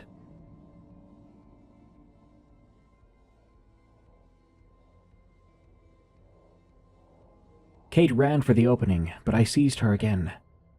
Wait. I can hear him. We don't have time. I bent and picked up a fist-sized rock from the creek edge. I tossed it underhanded and soft into the culvert. It wasn't big enough or thrown hard enough to hurt Theo, but it would piss him off if it hit him. But that wasn't the point. This was something I had to do. The stone clanged against concrete once, twice, then skittered farther in, soon splashing and vanishing into some water. For a second, nothing happened. But then, from much deeper in the pipe than the size of it should have allowed, something moved. I heard weight shifting on the concrete in this rapid, uneven pattern, but it didn't sound like feet or paws. It was fast. Several impacts very close together, and then complete silence again. Kate went white. "Tell me you heard that," I said. She nodded without looking at me. Theo gave a choking sob from somewhere inside. We stood in the rain at the pipe mouth, our lights aimed in, both breathing too hard. Then from behind us and uphill, our mother's voice called, "Aaron!" I turned before I could stop myself. There was nothing on the slope but rain and trees. Kate grabbed my hand and gripped it hard. "What's wrong?" I said. She shook her head. She was looking just above my shoulder toward the creek behind us. We then heard my voice from the waterline saying, "Kate, over here." We both absolutely heard that. My sister grabbed the front of my jacket with one fist and practically dragged me backward until we were pressed shoulder to shoulder against the culvert wall beside the opening, not in front of it anymore. Her nails dug through the fabric. "We don't turn around, no matter what we hear," she whispered. Inside the culvert, Theo began to really cry, a full-bodied cry, furious and terrified. That snapped us both out of whatever paralysis had gripped us. "We have to go in now," I said. Kate looked at the culvert, then back at me. "Me first, okay?" "No, it's tight farther in. I'm smaller. Let me go first." "We're the same size." "I'm smaller." It was true, but by barely enough to matter. But this was about letting me do it, letting me lead the way, to be the one at most risk. "Fine," she said, "but I keep the light on you. I do not look away. You get 'em and turn right back around and we go." "Got it," I said. She took off her hoodie and shoved it at me. "What's this for?" "For your arms." She began to wrap the hoodie around my forearms, like makeshift padding, in case there's glass or rebar in there. It was such a mundane, sisterly thing to do in the moment that I almost cried. I crouched at the opening. The culvert smelled strange. Some sort of new animal smell I wasn't used to. Theo was crying from somewhere ahead and a little to the left. The sound echoed. Kate steadied the light over my shoulder. "I can see the bend," she said. "A bend? What bend?" "There's a split or something ahead. Just go." I crouched lower and stepped into the water. It was calf-deep and shockingly cold. The floor was slick with algae and grit. My shoulders nearly brushed the sides. Rain drummed on the ground above in a muffled sheet, and Kate's light stretched my shadow thin ahead of me. About 10 feet in, the pipe widened slightly and forked around a central concrete support. Not really a true fork, but more like the main channel had been widened around an old pillar. On the left side, just beyond the support, the beam caught pale fabric, Theo's blue blanket. And beyond it, on a dry ledge above the waterline, Theo himself. He was sitting upright, His hands were free, one fist pressed into his mouth. His face was wet and red from crying. He saw the light and wailed. "Oh my God," I breathed. I lunged forward. But then something clicked in the darkness behind the pillar. A small, wet click, sort of like tongue against teeth. I stopped so fast, I slipped and had to catch myself on the wall. Theo reached toward me with both hands and screamed. The space beyond the pillar was dark except for the edge of Kate's flashlight beam. It didn't reach fully into the recess behind the ledge. I could smell that strange animal smell from here. "Aaron!" Kate called from behind me. She was much further back. Her voice echoed too. "I can see him! Oh God, please get him!" I took another step. From the dark behind the ledge, something exhaled. Not very loud. It was a close, damp breath. I knew with awful certainty that Theo had not simply been left there. He had been placed there. I felt as if I'd been lured. I should have bolted forward anyway, but the second I understood something was within arm's reach behind that ledge, my body rebelled. I hesitated. Then Kate shouted from behind me, sharp and furious and desperate. "Now, Aaron!" That's what I needed. That made me move. I splashed the last few feet and grabbed Theo under the arms. The second I began to lift him, the thing behind the ledge moved. I never saw a whole shape. I saw something fill space in my peripheral vision, something pale and jointed, sliding across the opening behind the blanket, and very, very fast. A hand or something hand-like pressed against the concrete edge. I saw nails or claws, some sort of long hard tips, clicking once on the wall. Theo suddenly shrieked in my face, and I turned instinctively, shielding him against my chest. Something touched the back of my calf. A touch, slow and cold. I kicked backward as hard as I could, slamming my shin into concrete. Pain burst from my leg. I stumbled through the water, with Theo clutched to me, one of his legs trapped awkwardly under my arm. He was screaming directly into my ear. Behind me in the culvert, that thing began to move low and fast through the water.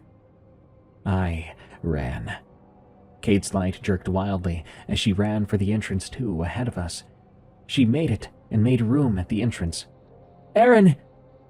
I came out half crawling and half falling, nearly knocking her over. She dropped to one knee in the mud and grabbed Theo's sleeper, then my shoulder, pulling both of us out of the pipe mouth and into the rain. "Go," she said. I didn't need to be told twice. We ran. We thrashed uphill, getting caught and scraped up by branches and bushes. All the while, Theo's heel kept knocking against my ribs. Kate slipped a few times. I lost a shoe in the mud and jammed it back on without stopping.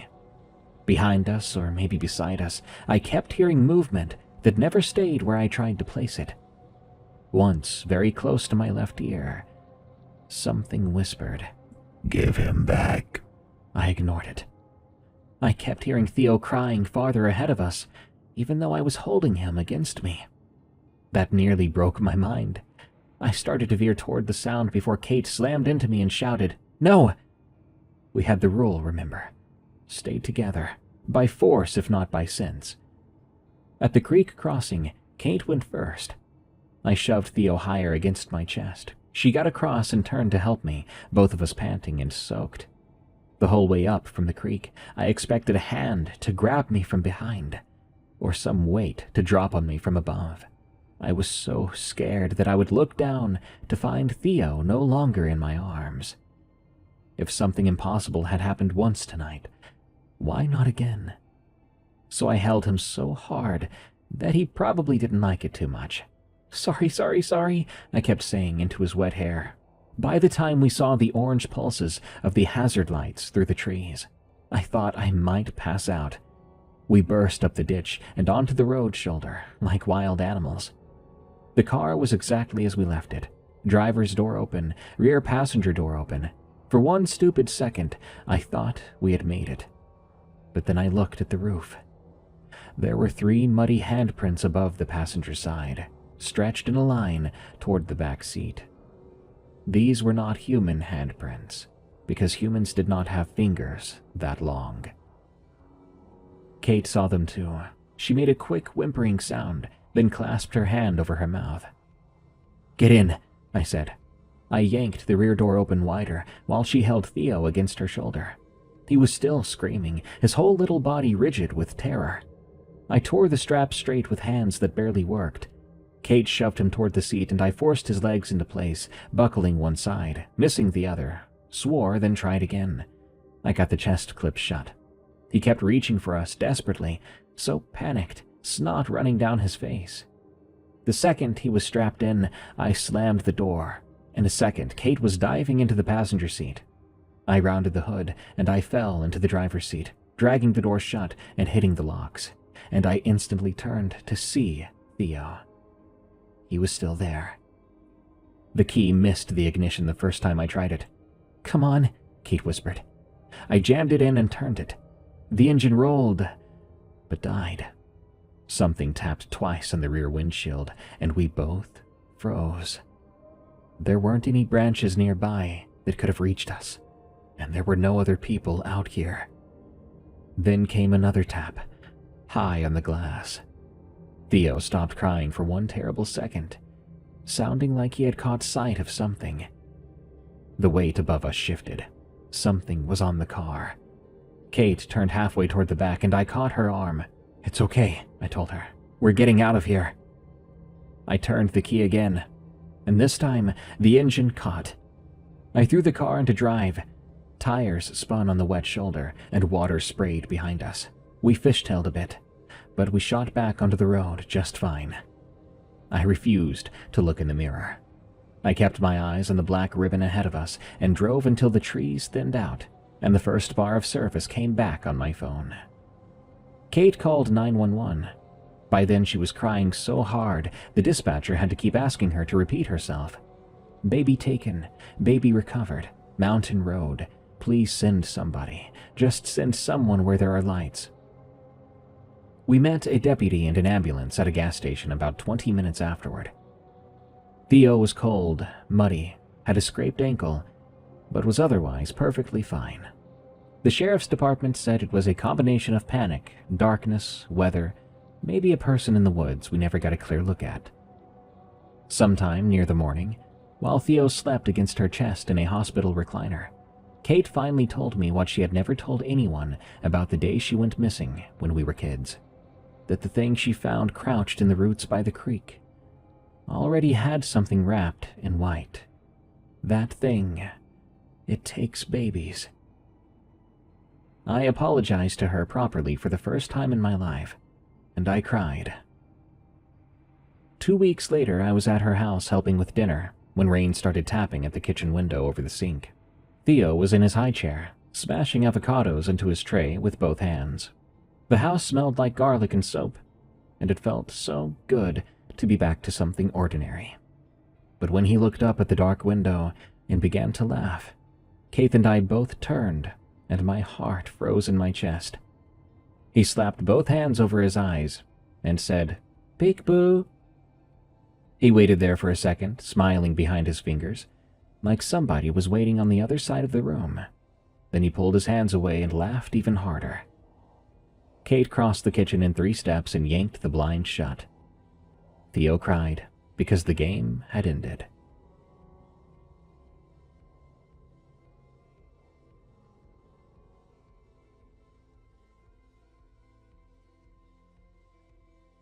Well, I'm happy that story had a good ending. This one was one of the more stressful stories I've read. Because if someone's baby goes missing, then I end up hoping and praying by the end of the story that everything works out okay. Probably because I'm a parent myself, and if a borrower took one of my kids, I'd probably borrow the heart right from its chest. Good night. Thank you so much for tuning in to this episode of Unexplained Encounters. I've been your host, Darkness Prevails. Follow and rate Unexplained Encounters on your favorite podcast app, like Spotify or Apple Podcasts. And if you need more scary stories read by me, you can find more of my narrations on Tales from the Break Room, also on your favorite podcast app. Till next time, everyone, stay safe out there and stay creepy. because this world is a strange one. Hi, welcome to Dead and Roasted. What can I get you? Something rare happened with tonight's first two stories. They were sent to me years apart by two people who have never met, and they both describe encountering what seems to be the same thing in the same stretch of Appalachian West Virginia.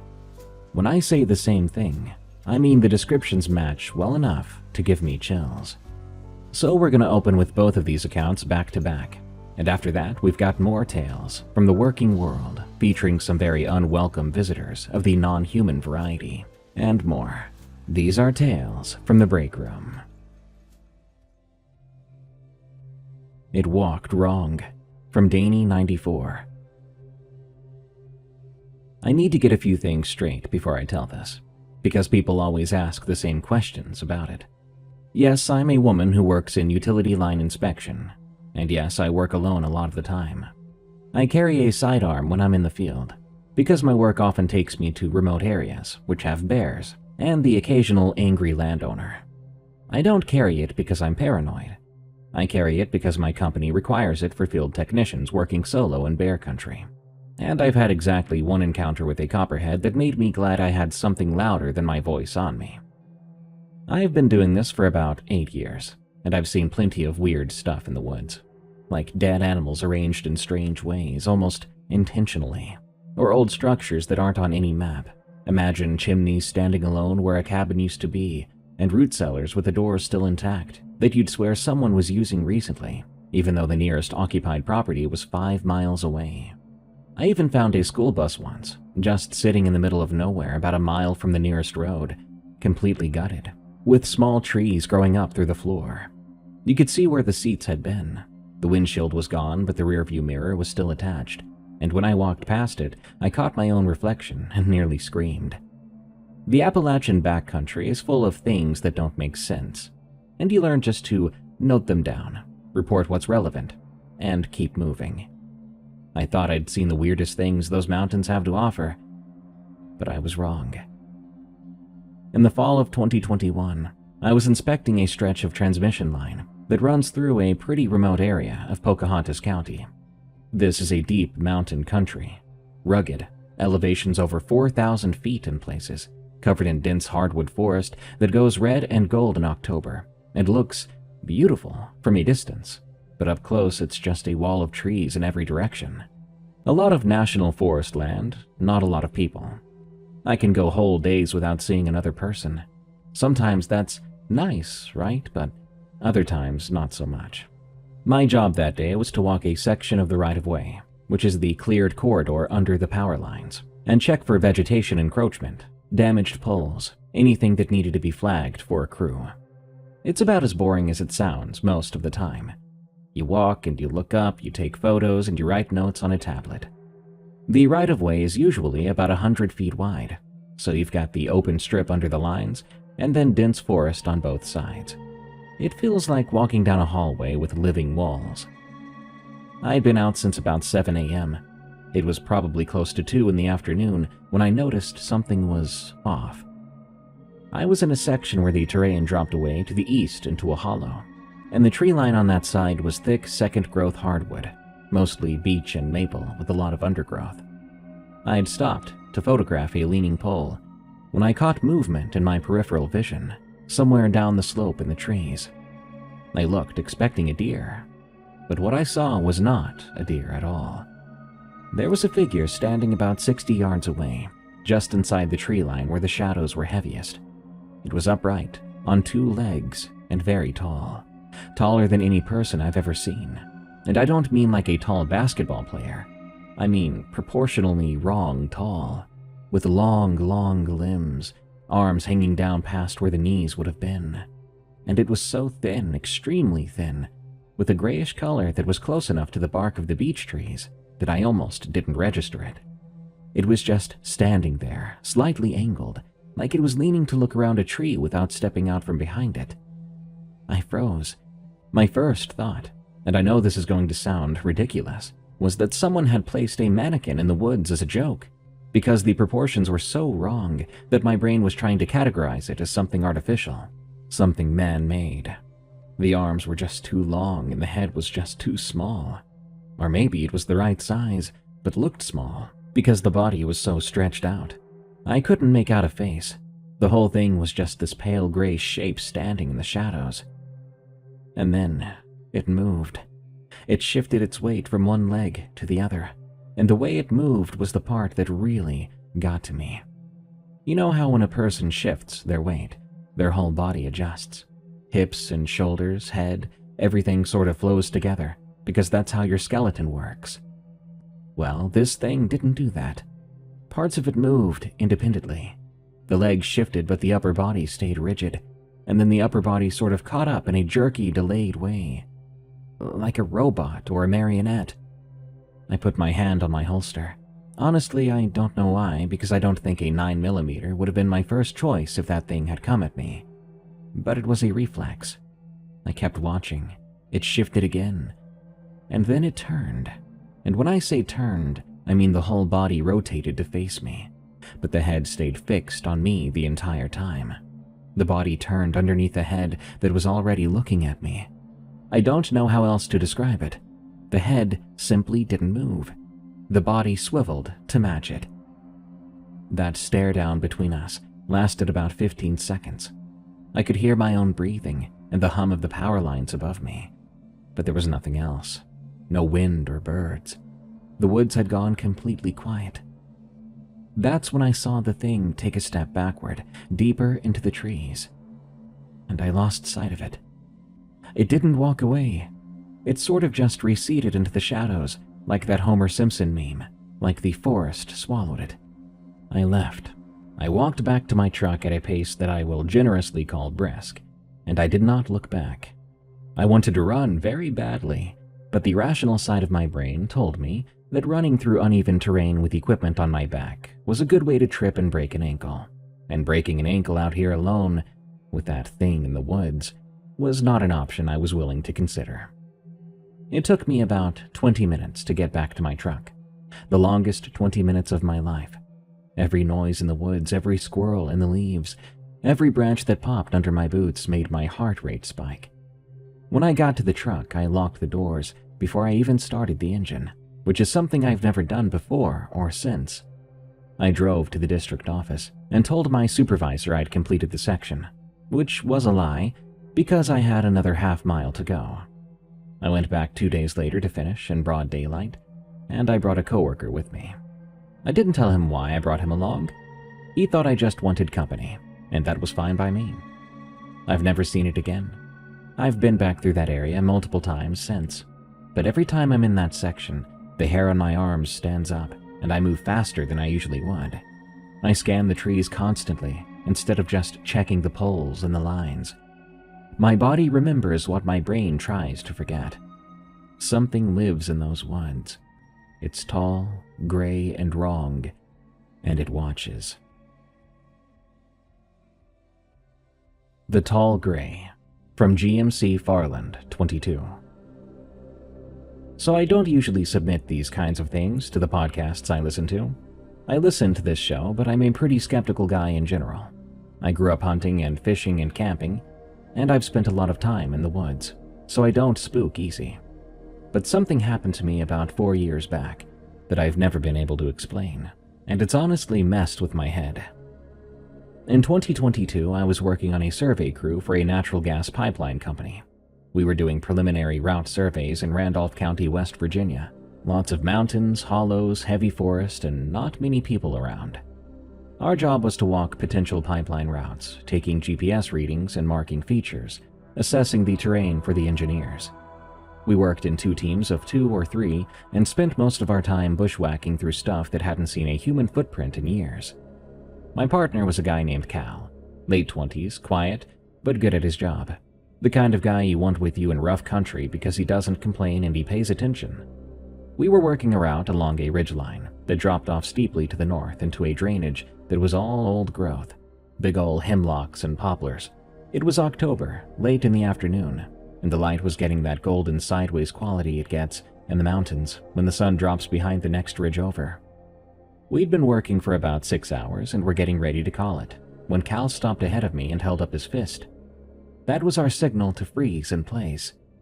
I thought he had spotted a bear. We'd seen bear sign all day, scat and claw marks on trees. He pointed downhill into the drainage without saying a word. Quietly, I went up next to him, and I looked. About 70 or 80 yards below us, standing in a gap between two big hemlocks, there was something. My first impression was that this was some person, maybe a man wearing gray, like a gray bodysuit. It was tall, well over 6 feet, thin and standing upright. But even as I thought person in my head, the instinctual parts of my brain told me that wasn't right. That was the wrong answer. The arms were extraordinarily long. They hung at its sides. I swear they almost reached the ground. The head was pretty small relative to the body, or maybe the body was just too big for the head. I wasn't sure how to frame it. But it was standing perfectly still, facing our direction. Its posture looked very stiff. Cal whispered, "What do you think that is?" I shook my head. I didn't have an answer to that. We watched it. I'd estimated we watched it for 2 solid minutes, without either of us moving or saying a word. It stood there with a kind of eerie patience, vaguely humanoid, but we could tell it shouldn't be here. Suddenly it moved. This part made my mouth fall open, because I'd never seen anything move that way. It made this disjointed motion to the left, a step. The leg went first and the body followed, but not fluid in the slightest. It was broken up, like watching a video with dropped frames. Cal grabbed my arm and I could feel his hand shaking through my jacket sleeve. This man was not a man who shook. It took another step, same direction. Then it stopped, and its head rotated towards us like a tank turret. Just the head. It rotated about 45 degrees in our direction. It was looking at us. And still I could not see any features. The whole area where a face should have been was just smooth grayish surface, blank and featureless, pointing right at us from 70 yards away. Cal said to me in a whisper, "We need to go." I agreed. We backed up along the ridge, keeping our eyes on it for as long as we could see it. After about 30 seconds of backing up, it was out of our line of sight behind the terrain, so we turned then and walked fast toward the truck. We didn't speak until we were back in the truck with the doors locked and the engine running. About a mile down the gravel road, Cal asked me what I thought it was. I told him I had no idea. He asked if I thought it was a person, like someone in a costume or a suit. That was something I was sure of. I told him no. I didn't think it was human at all. He agreed. He said the thing that bothered him the most was that face, the lack of a face. He said that when it turned its head towards us, he'd been looking right at it through his scope, and there wasn't anything on that face, just total smoothness like old concrete that had been worn flat. Then he said, "I don't ever want to come back to this section." I told our project manager that we needed to reroute the survey because of terrain issues. Terrain problems are common enough in that area that it wasn't a suspicious excuse. So yeah, I don't know what we saw. I've turned it over in my head 100 times. I've looked it up endlessly over the years too, but the closest things I could find to it might have been the pale crawler or a forest giant, but they don't fit perfectly. This thing was much more rigid, more like something imitating a living creature than something that actually was one. I will say one more thing. About a month after our sighting, I was at a gas station in Elkins, which is the closest real town to where we'd been working, and I overheard 2 guys in hunting camo talking at the next pump. One of them was saying he'd been scouting for deer up in the Cheat Mountain area and had seen something gray standing in the trees that he thought was a dead tree until it moved. The other guy laughed and said he was seeing things, but the first guy wasn't laughing. His voice was shaky. I almost said something, but I stayed quiet. I got in my truck and I left. The Woman on the 4th Floor, from Crispy 2001. I worked as a janitor at a hospital in Macon, Georgia, for 3 years from 2018 to 2021. It was a mid-sized regional hospital, 4 floors built in the 1970s and renovated a couple of times since. My shift was 10 p.m. to 6 a.m., and I was responsible for the common areas, hallways, lobbies, cafeteria, and the administrative wing. I didn't clean patient rooms. That was a different crew entirely, a contracted outfit that came in during day shift. So I wasn't in areas where sick or dying people were being cared for. The fourth floor was a mix of admin offices and storage. Half of it was active during the day, people doing billing and records, and whatever else hospitals need office workers for. There were printers running, phones ringing, people complaining about the coffee machine, and things like that. Your normal office stuff. The other half was storage rooms full of old equipment, like filing cabinets and beds that weren't in use, decommissioned monitors, and boxes of paper records from before the hospital went digital. At night, the whole floor was empty. The offices were locked, the lights were off, except for the exit signs and a few security lights in the hallway that gave everything a green-white glow. It was the quietest part of the building, and I usually cleaned it first, just to get it out of the way, so I could spend the rest of my shift on the lower floors, where other people were around. About 6 months into the job, I was mopping the fourth floor hallway around 11:30 at night, when I heard a door close somewhere ahead of me. A soft click, like someone pulled a door shut gently. I looked up and every door in the hallway was closed, which was how they always were at night. I assumed it was the building settling or a draft pulling a door that wasn't latched properly, so I kept on mopping. A few minutes later, I heard footsteps. They were coming from the far end of the hallway, past the bend where the corridor turns toward the storage wing. Soft footsteps on tile. It sounded like someone in regular shoes walking at a normal pace. I stopped and listened for a moment. They continued for about 10 seconds, then stopped. I called out. Maybe a nurse or a security guard had come up for something, but no one replied. I went around the bend and checked the storage wing. The hallway was empty and lit only by that green glow of the exit signs. Every door was closed. I tried a few handles and they were all locked. I went back to mopping again. This happened again the following week. Same thing about the door closing and footsteps, but no one being there. Then it happened again a third time and a fourth time. I mentioned it to the other night staff casually, like, "Does anybody ever go up to the fourth floor at night?" The nurses said no. Security said they did rounds up there once a shift, but not at the times I was hearing things. One of the older security guards gave me a look when I brought it up, and he said, "You hearing her?" I said, "Hearing who?" He told me that people had been hearing a woman on the fourth floor for years. Footsteps, doors, and sometimes a voice. He said a couple of the night nurses had even seen her, too, in the hallway near the storage wing. He described her as middle-aged, wearing a white blouse and a dark skirt, like office clothes, but from a different decade. She would be walking down the hallway, then she'd turn a corner and be gone. One nurse told him she'd followed the woman around the bend and found the hallway empty, every door locked. The security guard said nobody knew who she was for certain. There had been talk over the years about looking into whether someone had died in the building, beyond patients, that is. Perhaps an employee who had a heart attack or a stroke at her desk. An older nurse, a woman who had been at the hospital since the 80s, told that security guard she thought the ghost might be a billing clerk named Ruth Ann or Ruth Ann, something like that. She worked on the fourth floor in the late 1980s and died suddenly. She wasn't sure if the woman died at the hospital or at home, and she couldn't remember her last name, so there was no way to confirm this. But she said that the description fit. Dark hair, white blouse, office clothes. She remembered because the woman always dressed nice, nicer than most of the admin staff, as if she was going to church every day instead of sitting in front of a computer. That security guard said he'd thought about digging into it himself, but ultimately decided against it. "Some things you just let 'em be," he said. "She's been here longer than I have. If she wants to walk the hallway, that's her business." I respected that. He'd been at the hospital for 12 years at that point. He was one of those guys who had seen enough of life that very little bothered him.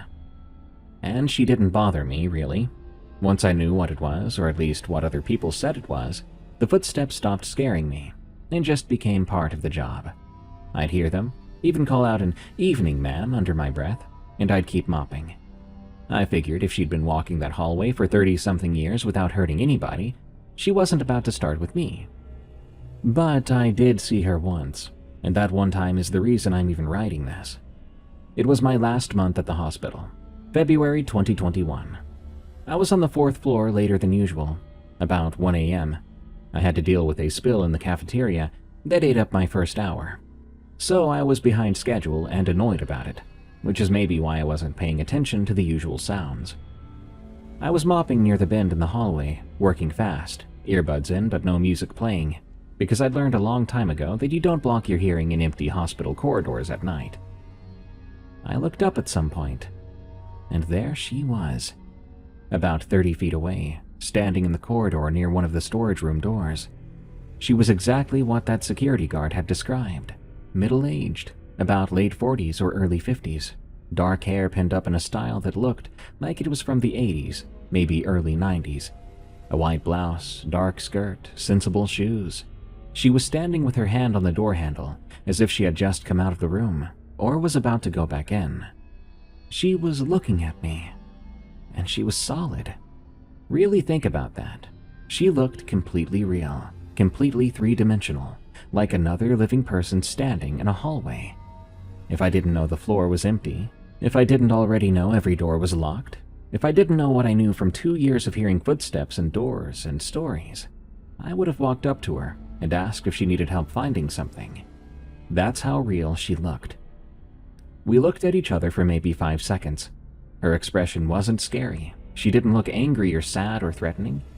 She just looked like someone who had noticed me and was mildly surprised I was there, like I'd walked into her office without knocking.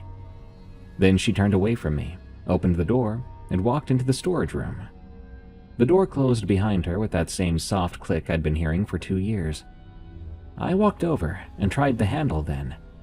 It was locked. I knocked and said, "Hello?" Nothing. I finished my shift, and I never saw her again. I left that hospital for a different job, same profession though, and I still wonder who she was and why she's still there. Needless to say, I believe in ghosts very much now. The Trucker, from Beck's 1987. This isn't a ghost story. I wish it was, because ghosts don't actually do anything. This was a person, a real live human being, and that's what made it so much worse. I was 24 years old, working as a night clerk at a truck stop off I-40 in eastern Oklahoma.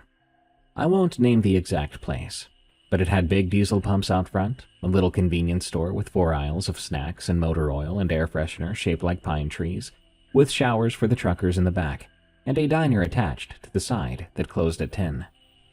After 10, it was just me and whoever was buying cigarettes and energy drinks at 2 in the morning.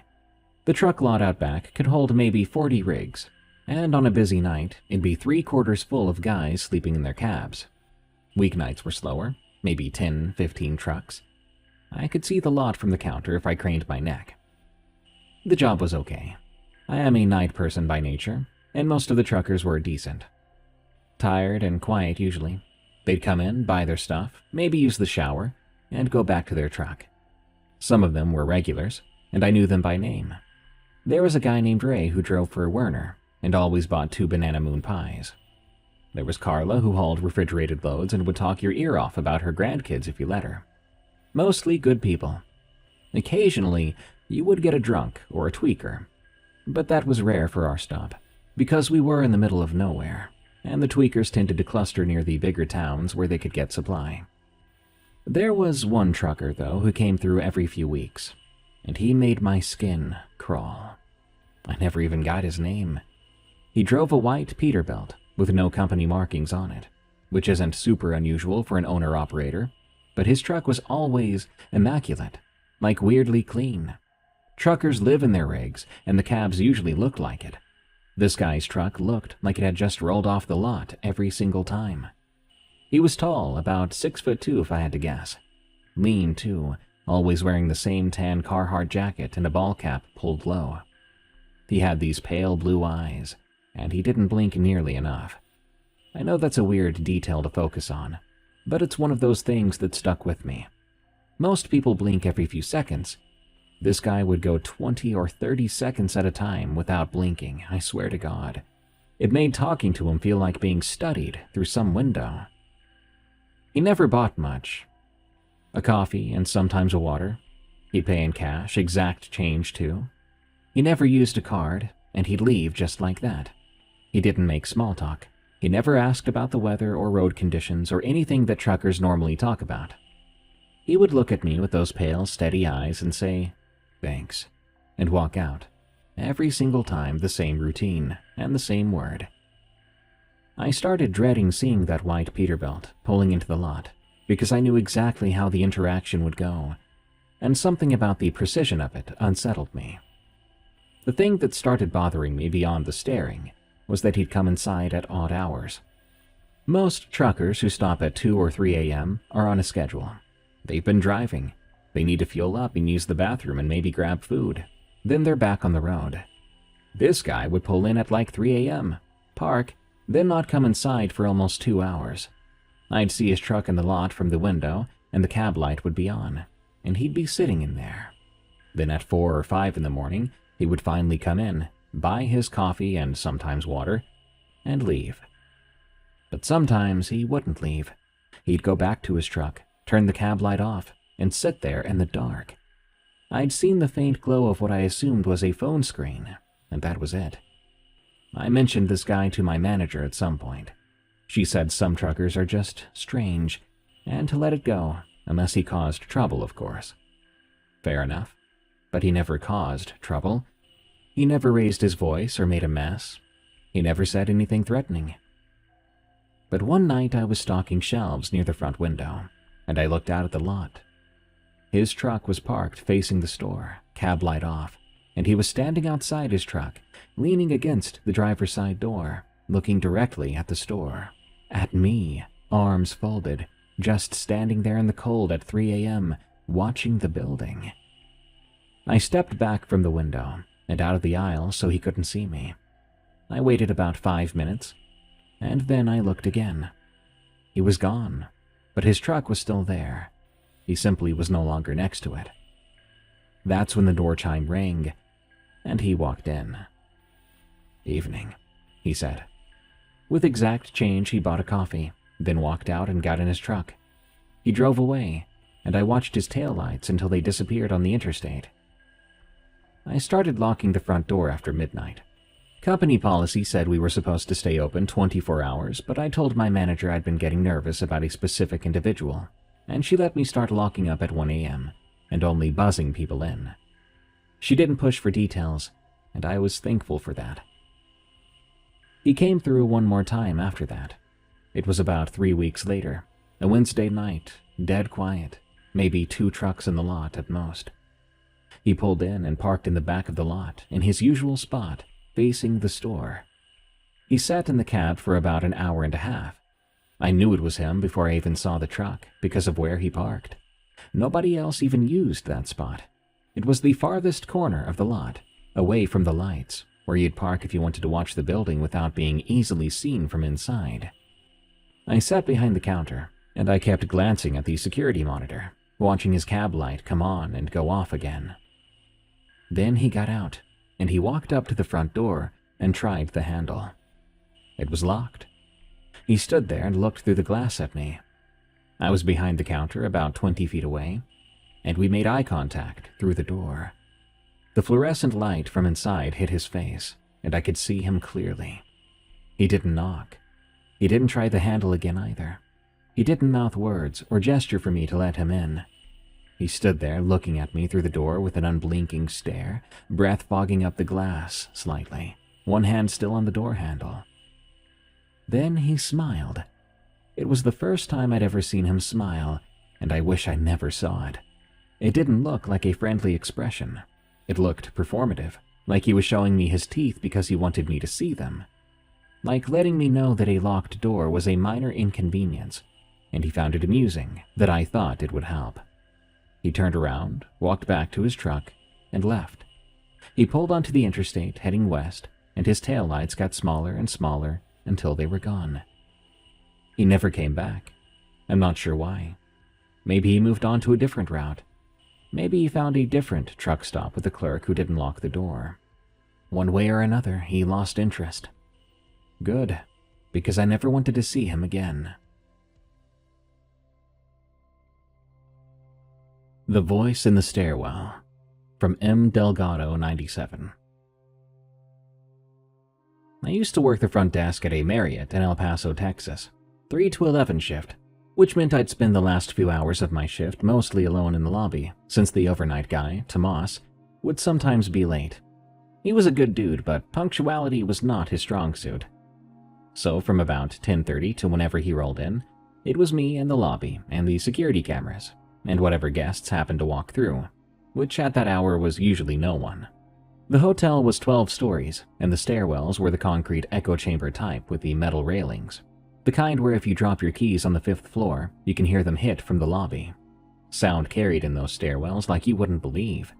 A door closing on the 8th floor sounded like it was 2 flights away. There was a night when I was alone at the desk around 10:45. The lobby was empty.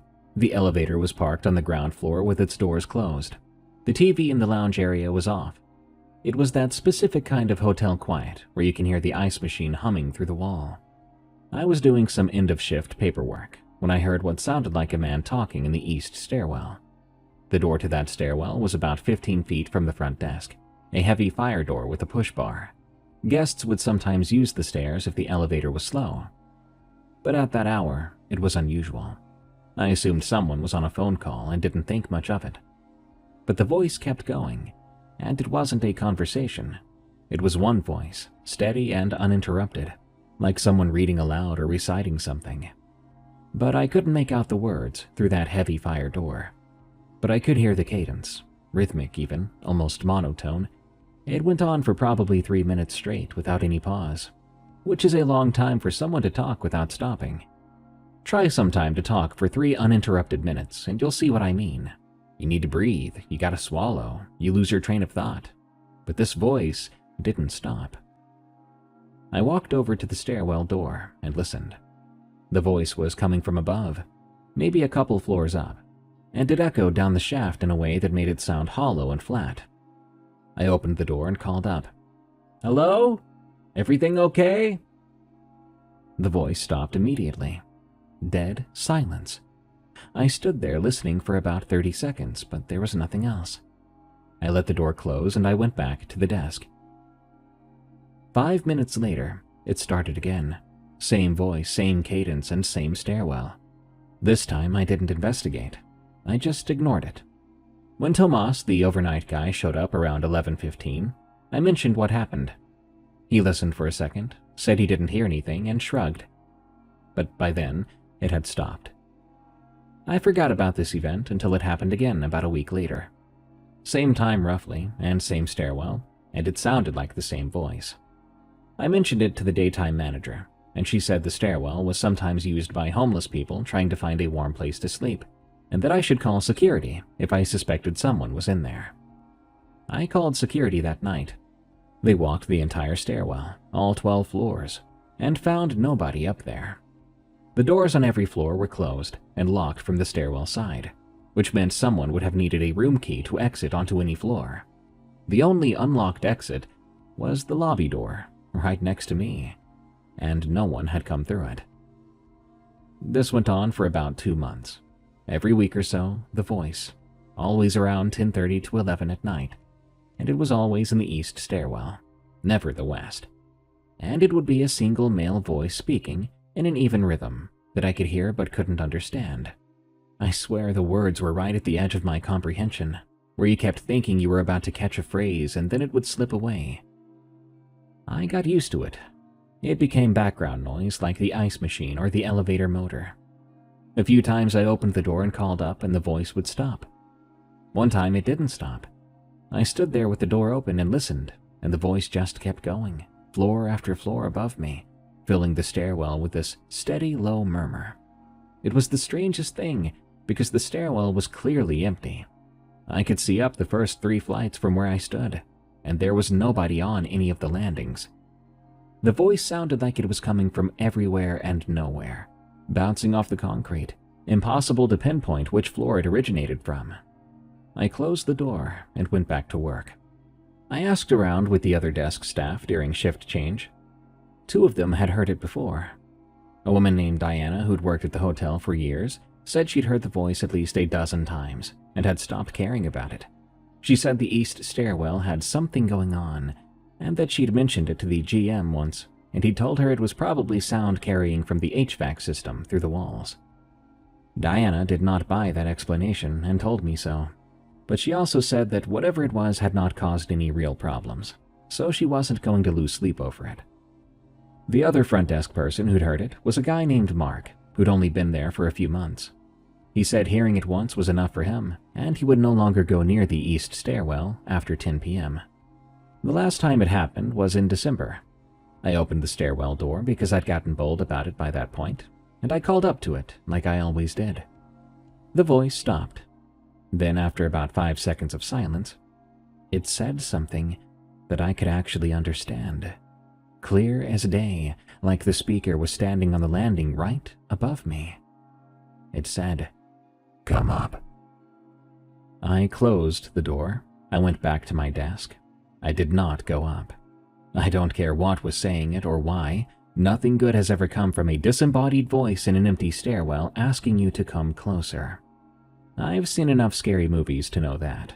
And more importantly, I've got enough common sense. Tomas showed up about 10 minutes later, and I told him what happened. He went pale and said he'd heard the voice before too, but it had never said anything he could make out. I asked if he'd ever gone up to look for it, and he laughed, saying, "Man, I don't even like taking those stairs in the daytime." I've since moved on to different employment, but I never found out who or what was talking in that stairwell. To this day, I still hope it's some sort of acoustic trick, the way the building channeled sound from outside or from the HVAC system. But even then, acoustic tricks don't say the words perfectly, "Come up." The Follower, from Amanda Jean X. I'm a real estate photographer. I work independently, mostly taking listing photos for agents in the greater Nashville area. It's a good job if you're organized, and you don't mind being in and out of empty houses all day. For me, it's enjoyable. You get to see the inside of hundreds of homes and you start to get a real feel for the stories behind them. Every house has a vibe. Most of the time, the homeowners are out when I shoot, which is standard. You don't want people's stuff and clutter in listing photos, after all. So the house is staged and empty, and I've got an hour or so to move through the rooms and get my shots done. Also, I'm almost always alone. I have a system. I arrive, let myself in with the lockbox code, walk through once to get a feel for the light, then start shooting. I've done this hundreds of times by now without incident. I'm a 31-year-old woman, and I realize that going into empty houses alone for a living sounds risky, and you'd be right, but before what I'm about to describe, nothing had ever happened that made me feel unsafe. In the spring of 2023, I had a showing scheduled for a house in a rural area, about 40 minutes from Nashville, down past Franklin toward the Williamson County line. It was a farmhouse on about 8 acres, recently renovated, listed at $1.2 million, which in that area is a nice property, but nothing unusual. Big porch, white siding, red barn in the back, picture-perfect stuff. The listing agent was someone I'd worked with a few times, a woman named Kelly, and she gave me the lockbox code, telling me the homeowners would be away for the weekend. I drove out on a Saturday morning to shoot it. The house was gorgeous. Open floor plan, new kitchen, original hardwood floors that renovation had kept. I parked in the gravel drive, letting myself in through the lockbox, and I started working. I always begin on the ground floor and work my way up, starting with the wide shots of the main living spaces, then doing the detail shots of fixtures, countertops, and stuff like that. I'd been there about 20 minutes when I heard a car pull into the gravel drive. I looked out the front window to see this dark sedan, a Nissan Altima, I think, parked behind my car. A man was sitting in the driver's seat. I figured it might be a neighbor, maybe the homeowner coming back for something. I waited for him to get out, but he didn't. Instead, he just sat in the car. After a few minutes, I went back to shooting. Eventually, I checked the window again, maybe 10 minutes later, I think, and the car was still there. The man was still in the driver's seat. I was starting to feel weird about it, so I texted the listing agent, asking if anyone else was supposed to be at the property right now. She said no, then asked me why. I told her there was someone parked in the driveway. She said it might be a curious neighbor and to just keep working. I did, But when I went upstairs to shoot the bedrooms, I could see from the second-floor window that the man had finally gotten out of his car. Now he was standing in the front yard, maybe 20 feet from the porch, facing the house, his hands in his jacket pockets. He was standing there on the lawn, looking up at the house, at the windows. He was of average height, average build, wearing a dark jacket and jeans. I couldn't make out his face in detail from the second floor, but I could see that he was looking directly at the house and he wasn't moving. He stood there like a guy admiring some painting in a museum, still and attentive, except he was a stranger on someone's lawn, staring at someone else's house, with a woman alone inside that house. I stepped back from the window. My heart was going fast, that adrenaline feeling where your hands get tingly and your hearing sharpens. I stood in the upstairs hallway for a minute, trying to think clearly. Maybe he was a contractor working on renovations. Maybe he was the appraiser. He could be just a weird neighbor. I kept making excuses because the alternative was something I didn't want to think about, which was that a strange man had followed my car to a remote property and was now standing outside, waiting for something. I called the listing agent this time instead of texting. I told her a man was standing in the yard, staring at the house, and it was making me uncomfortable. She said that was definitely strange, so she would call the homeowner. I could hear in her voice that she was taking it seriously, which made me feel both better and worse at the same time. She told me to lock the doors then, and to sit tight. I went downstairs, checking the front door, locked. The back door, also locked, and I felt a tad better. That's when I heard footsteps on the front porch, slow and heavy footsteps on the wooden boards. They went from one end of the porch to the other, and stopped. I was standing in the kitchen, which didn't have a view of the porch, and I stayed there. Then the footsteps came back, slower now, stopping at the front door. The door handle turned. He tried it gently, like he was testing it. The lock held. The handle went back to its resting position. I called 911. I told them someone was trying to enter a property I was working in, and that I was alone.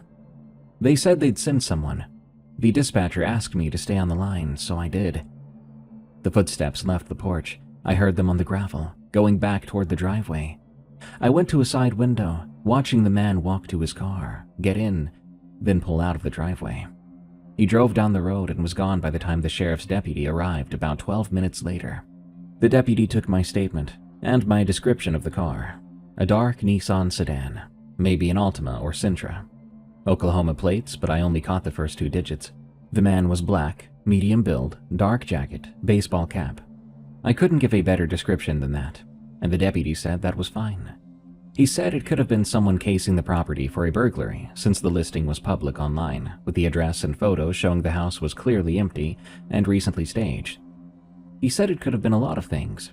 Then he told me to stop working alone in vacant houses in rural areas. And I remember thinking, yeah, that's my entire job. That's literally what I do every day. But he had a point. The listing agent called me back later that afternoon and said the homeowner didn't recognize the description of the man or the car. Nobody in the neighborhood did either, and the nearest neighbor was about a quarter mile down the road, so it wasn't like there were a lot of people to ask. Hesitantly, I finished the shoot that following Monday, but only with my boyfriend sitting in the living room the entire time, reading a book. He thought I was being dramatic until I showed him the texts between me and Kelly. Then he didn't think I was being so dramatic anymore. Kelly called me a few weeks later. I assumed it was about a new listing, but her voice was different. She said the sheriff's deputy who'd responded to my call had contacted her because they'd found a dark Nissan sedan, matching the description I gave. It had been abandoned in a ditch off a county road, about 12 miles from the farmhouse. She paused for a long time. I could tell there was more info, and that she was deciding whether or not I should be told. Ultimately, she did tell me. She said they had found 2 duffel bags in the trunk, one containing a set of knives that appeared to be clean and unused.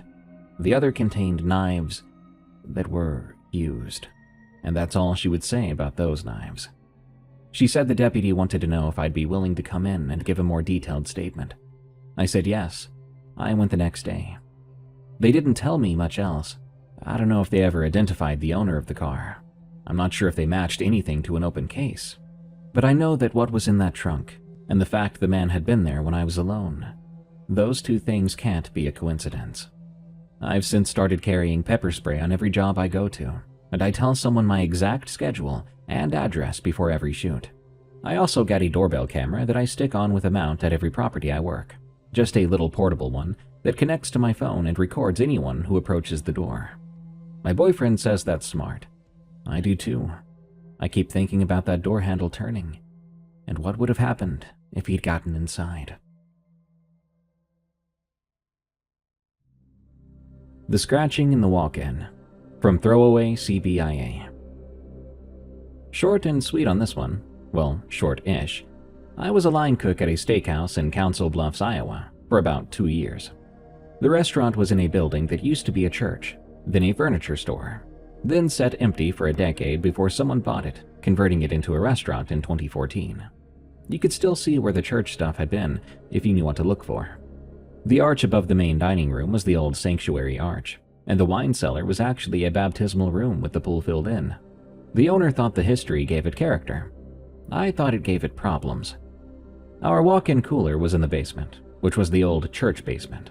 Cinder block walls and a concrete floor that was always a little damp no matter what the weather was doing outside. In summer, it sweated. In winter, it just felt wet. The floor drain never quite worked right, and there was always a faint smell of mildew down there that the industrial cleaner couldn't fully cover. The whole basement felt like a place that didn't want people in it, if that even makes sense. Like it was just tolerating you. Nobody liked going down there alone. The ghost thing came later, but even before that, it was just dark and cold, and the stairs were narrow, and the light switch was at the bottom instead of the top, of course. So you had to walk down 12 creepy steps in the dark before you could see anything. Bad design, in my opinion. Whoever built it clearly didn't think about the fact that someone would be going down those stairs at midnight, carrying a bus tub of steaks. I slipped on those stairs at least twice in my first month. The second time, I almost dropped a full cambro of beef tenderloin, and I seriously wondered if this job was worth my kneecaps. Now to the reason I'm writing the story. Around November of my first year, I was closing, alone in the kitchen because the other cook had already clocked out, and I needed to grab a case of burger patties from the walk-in for the next morning's prep. Just routine stuff. I went down the stairs, hit the lights, and opened the walk-in door, and while I was inside loading the case onto a sheet tray, I heard scratching on the outside of the walk-in wall. It was coming from the back wall, the one that backed up against the foundation of the building, against dirt and concrete. There was nothing back there. It was a foundation wall with solid earth on the other side. I knew that because the owner had shown me the building plans once when he was bragging about the renovation. That wall backed up against the original stone and concrete foundation of the church, and beyond that was packed dirt, and eventually the ground under the parking lot next door. The scratching was slow and irritating, like fingernails on a chalkboard but deeper and heavier, with more weight behind it. It would go for about 5 seconds, stop, then start again in a slightly different spot, as if whatever was making the noise was moving along the wall. I grabbed my patties and got out of there fast. I told myself it was mice, maybe rats, something inside the walls. The building was old. Things like that do happen, old buildings with critters. But it kept happening, 2 or 3 times a week, always when I was the last one in the building, always from the back wall of the walk-in. And over the months, it got louder. The volume stayed below anything you'd call screaming, but the intensity increased, harder and more forceful, like whatever was making the sound was putting more effort into it. I started timing it without really meaning to, and I noticed that it usually started between midnight and 12:30. It would last for anywhere from 5 minutes to about 20. It wasn't constant. There would be bursts of scratching, then silence, then more scratching, like it was testing the wall or feeling for something. I brought it up to the other kitchen staff, getting mixed reactions. One guy said he'd heard it too, and thought it was pipes expanding and contracting. Another guy got quiet when I mentioned it, and his face looked nervous. When it was just the two of us, he told me flat out that the basement was messed up, and that he never went down there alone anymore. He said he'd heard the scratching before, yeah, but he'd also heard what sounded like breathing coming from behind the back wall one night. Heavy and slow, rhythmic breathing, like something big sleeping. He said he'd told the owner about it, and the owner had just blown him off. After that, he just dealt with it by going down there in pairs. He wouldn't say more than that, and I didn't want to press him anymore. He looked like talking about it was physically painful. The last time I heard it was the night I quit. I was in the walk-in alone, late, and that scratching started on the back wall like always. But this time, about 10 seconds in, there was a single hard bang on the wall from the other side. It was not a scratch anymore. It was a hit, a fist or a palm, flat against the concrete, hard enough that I felt the vibration through the wall. Then silence, followed by 3 more bangs, evenly spaced. Bang, bang, bang. Then the scratching started again, faster than before, almost frantic. I walked out of the walk-in, up the stairs, out the back door, and I called the owner from my car to tell him I was done. He asked if something happened, and I told him the basement was his problem, and I would not be going back down there. He wanted to argue, but I hung up. I found another job the next week, at some barbecue place. As for the steakhouse, I requested that they mail me my last check. I wanted nothing further to do with that building. This world is a lot weirder than we give it credit for, and that seems to go double for the places where people work alone, especially regarding what people are apparently seeing in the Appalachian Mountains. That puppet-like thing watching them in the tree line. What could that be? Let me know what you think, if you have any theories, or if you've seen it yourself. Good night. Thanks for tuning into this episode of Tales from the Break Room. I've been your host, Darkness Prevails, and you can find my other podcast, Unexplained Encounters, on Spotify, Apple Podcasts, or your favorite podcast app. You'll love it if you need more scary story narrations from yours truly. The show features stories about the unknown and horrifying, especially in the outdoors. Till next time, everyone, I've got to clock out, but I'll be back again real soon. Do you mind if I spend a second being open and honest with you all before we start? YouTube is currently demonetizing horror podcasts and narration across the platform. I know it's only a matter of time before they hit us. That would mean half of our revenue gone overnight, including up to 2 months of unpaid earnings that we will never get. I'm telling you this because we need your help. The only way EerieCast can be safe from financial calamities like this is with your help. So please, consider going to Eerie.fm, our brand new feature-filled website, and sign up for premium membership for just $8 a month or $70 a year. You'll unlock access to bonus episodes of your favorite shows, exclusive audiobooks and ebooks, members-only series, and you'll never have to listen to another ad on any EerieCast episode for as long as you're subscribed. Help us become independent of platforms that treat creators such as me like we are disposable. Again, that's EERIE.fm. Eerie.fm. Thank you so very much.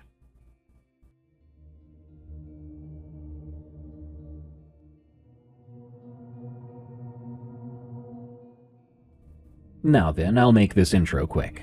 Today I've prepared an assortment of allegedly true and terrifying stories from folks in Appalachia, dwellers of haunted homes, and people who wished they'd never seen what they saw. This is Unexplained Encounters. I'm Darkness Prevails. And now, let's begin.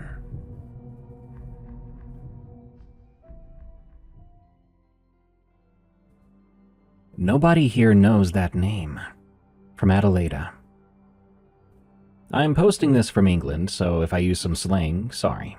In the summer of 2019, me, my parents, my little sister, and 3 of my friends went to my late grandparents' house, who had sadly died the summer before due to old age, which makes sense because they were pretty old. My family is originally from the south of England, but moved here when I was 7. My parents had decided to keep their cottage out in the woods of Virginia. I was glad they kept the cottage, as me and my sisters had basically grown up here. We came here every summer since we were 7. As I've gotten older, the cottage had begun to give me not necessarily a weird vibe, but there was something off-putting about the woods around it. Something wrong, almost. I have quite a unique name, and most people just call me Ada, as it's easier to pronounce and remember. The only person who ever called me Adelaida is my grandma and teachers, the ones who don't like me. At the cottage, it was me, my sister Hannah, and my 3 friends, Kate, Loria, and Mylene, We were all down at the cottage for my 16th birthday, which was the weekend before with my parents. We were going to be there for a week. For context, I'll tell you a bit about the layout of the cottage. The front door had a path leading from it into the forest surrounding it. As you walked in, there was a big foyer with those weird L-shaped stairs in the corner of the room that led upstairs to all the bedrooms. It had 2 doors on either side of the room, one that led to the kitchen and the other that led to the living room. The kitchen had the door to the deck and the backyard that was basically just a patch of grass with a pool and surrounded by forest. There was no separation from the garden to the forest around it. The living room had a huge window at the side of the room that was adjacent to the couch and TV, so you couldn't see it unless you were standing facing towards the front of the house. There was also a door right next to the couch that led to the downstairs bathroom. The upstairs had a big landing that had a small snug area with a couch and a TV with video games. Once you get to the snug room, there are 2 hallways, one that leads to my parents' master bedroom and my little sister's room. Then the other hallway led to the 2 rooms my friends and I were staying over in. Me and Loria were in the bigger room, Jess and Mylene in the other. Now, this description may seem a little long and pointless, but trust me, it's important to the story. On the first night we were there was nothing wrong. In fact, everyone seemed to be having a great time. We played in the pool and drove 3 hours to the beach that wasn't far from the cottage. We went fishing, played in the sea. When we got back, my stepdad put on the fireplace in the back garden. We all sat around the fire pit, talking as it was midsummer, and it wasn't too dark out by then. After that, we all went to bed. Nothing out of the ordinary so far. This feeling of normalcy stayed present throughout the second day. My friends and I chilled by the pool while my stepdad and mom went to the city about 2 hours away to get food to last us the rest of the week. It was about 8 p.m. on the second night. My parents and sister still weren't back yet, which wasn't weird as it was a pretty busy city and the traffic was bad at the time. The sun had already begun to set below the tree line, and the sky was this blue-orange color. The sun was low enough to make the trees' shadows stretch like long fingers over the forest. The cottage was built south-facing, so there wasn't really a time of day when the pool and backyard didn't get any sunlight. I was just lounging on one of those pool donuts along with Loria and Jess, while Mylene sat on a sun lounger lining the pool. Those of us in the pool were just chilling and having a conversation, while Mylene was reading something, which was her choice. We did ask if she wanted to come in the pool, but she said no. She cued in once in a while to voice her opinion on the topic, but she wasn't very active in the conversation, which made it easy to get lost in the conversation and forget if she was listening. We were probably talking about something stupid, like the boys in our year, or girls we didn't like, and I turned to the sun lounger that Mylene was sat on 10 minutes ago, but she wasn't there. I began to look around to see if she was anywhere else in the background, but she wasn't. I asked the other girls if they had seen where she went, but they hadn't. I searched the whole cottage and our rooms to see if she was okay, but she was nowhere to be found at all. I went back to the garden to start shouting for her, because I'd begun to worry, as did the other girls. The sky was growing darker now, but the forest was almost pitch black, with only the pool light acting as a torch. I caught a glimpse of the bright pink bathing suit Mylene was wearing about 6 feet into the tree line. I told Loria to grab a flashlight from the kitchen drawer, and she did, coming back in about 30 seconds. I shone the flashlight towards where I thought Mylene was standing, and I called her name. She didn't answer. I shouted again, and still no answer. Jess had begun to edge closer to the tree line, as we all grew more concerned for Mylene. Now, what we did next was such a dumb girl horror movie action, but we didn't know what would happen after. We all unanimously agreed to go into the trees to get her, so we began to march our way over to her, slightly annoyed because it felt as though she was purposefully ignoring us. I got within arm's reach of her and noticed she was looking up, but it didn't cross my mind to look up and see what she was looking at. As I made my way around her to see her front, my stomach dropped. When I saw her face, I nearly started to cry. I shouted for Jess and Loria to come look at this, and they both had almost the exact same reaction as me. She was still, arms by her side, looking up into the sky, but her eyes looked white, almost as if her eyes had rolled all the way to the back of her head. There was this weird saliva foam coming from the sides of her mouth, but no noise at all. Like, at all. I grabbed her face to try and see what was wrong with her, trying to make her look at me. I began crying, thinking she was having a seizure or a heart attack, and I started shouting for Jess and Loria to help me. But no one moved around me. I looked away from Mylene's face to the other girls, and I've never felt fear this much in my life. Jess was staring up at the same thing Mylene was, with her hand over her mouth and sobbing quietly, and Loria was nowhere that I could see. I then felt this overwhelming urge to tilt my head up and look at the sky. So I did. And when I did, my blood ran freezing cold. There was something unnameable up in the trees above us, an almost humanoid figure with gray-brown fur that covered its whole body, besides some patches where the almost black dry skin could be seen. Its face was a mix of a deer and a skeleton, almost as if someone had taken a deer skull and tried to paint it to look alive. The eyes were what terrified me the most. They were human eyes. It almost looked like a human wearing a suit of whatever that creature was supposed to be. It had wolf paws for feet, and the legs were like dogs' legs as well, with that weird backwards elbow that dogs have. But I could tell that if it stood upright, this thing would be over 6 feet. What looked like hands gripped 2 thick tree branches, with its long claws winding around the branches. I stared helplessly at it as tears quietly, literally streamed down my face. Then its face contorted into something that looked almost like a smile. Its mouth made the shape of a smile, but its eyes did not change, still holding that strange dead human eye look that made me want to vomit. I was stood staring for what felt like hours, surprised it hadn't jumped down and killed me. That's when its mouth began to move. No sound came out besides a weird straining sound, the sound you make after you try to breathe without anything to breathe from. Run, is what I picked up from the thing, so I grabbed Mylene and Jess by the wrists and began to sprint towards the cottage, which wasn't too far away from where we were standing, close enough to be able to see it. I heard rustling and panting coming from behind us, and we broke through the tree line into the garden, but I refused to stop until we were inside the kitchen with the back door locked. We made it back all in one piece, where we found Loria, who was standing at the door now with a bread knife in hand. But again, Mylene was not stood next to me. I heard a toilet flush upstairs, and Mylene made her way downstairs looking completely fine.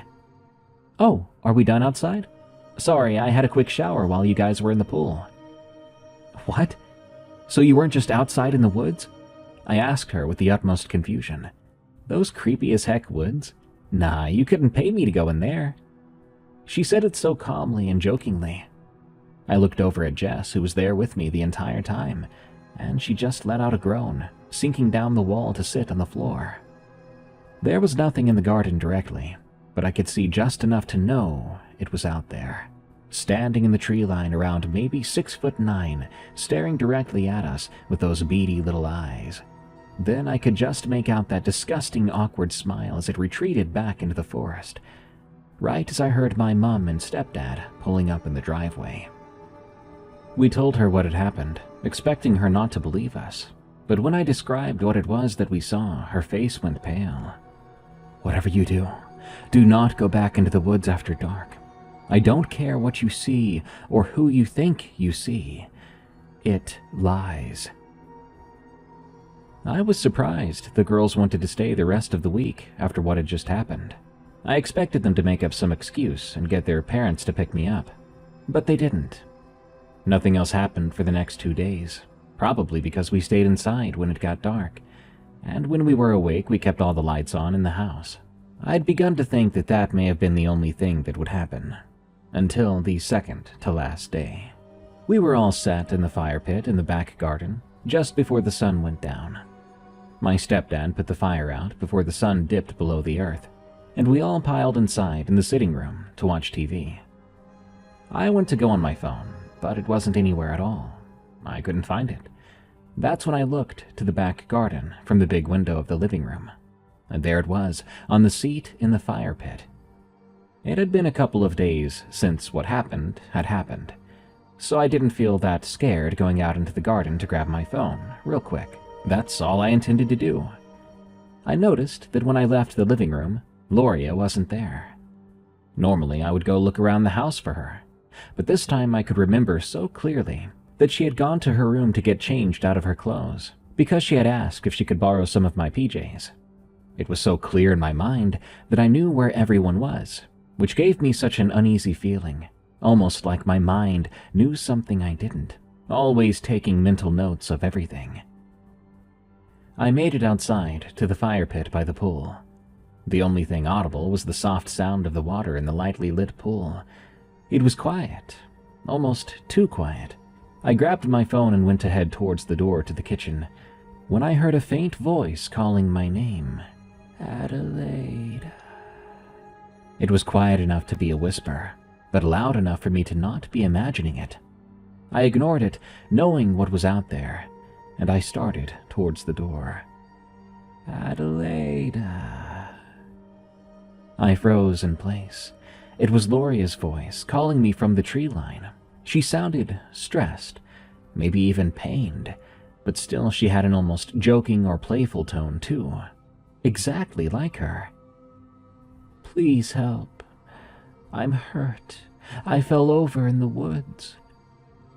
I laughed to myself as muscle memory took over, and I began to walk towards the trees. I'm coming, don't worry, you idiot. But then I froze in place as fear grew in my chest. I felt almost sick. The only people who ever call me Adelaida are my dad and my grandmother. Everyone else that I know calls me Ada. I don't even think my friends know that my full name is Adelaida. My eyes darted to the tree line, where the calling was coming from, and I saw it. That god-awful smile just behind the tree line. A tear rolled down my face. The urge to walk forward became overwhelmingly strong. I began to stalk towards that smile against my will, or so it felt, when I felt an arm grab my wrist. It was Loria.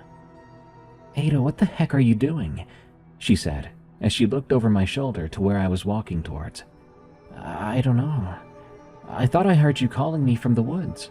You said you'd fallen over. No, I'm right here. Let's go inside. The woods give me the creeps at night. We went into the kitchen, and I looked back to the trees one last time. There it was, standing closer towards the garden. It was shaking its head, no. I didn't get a wink of sleep that night.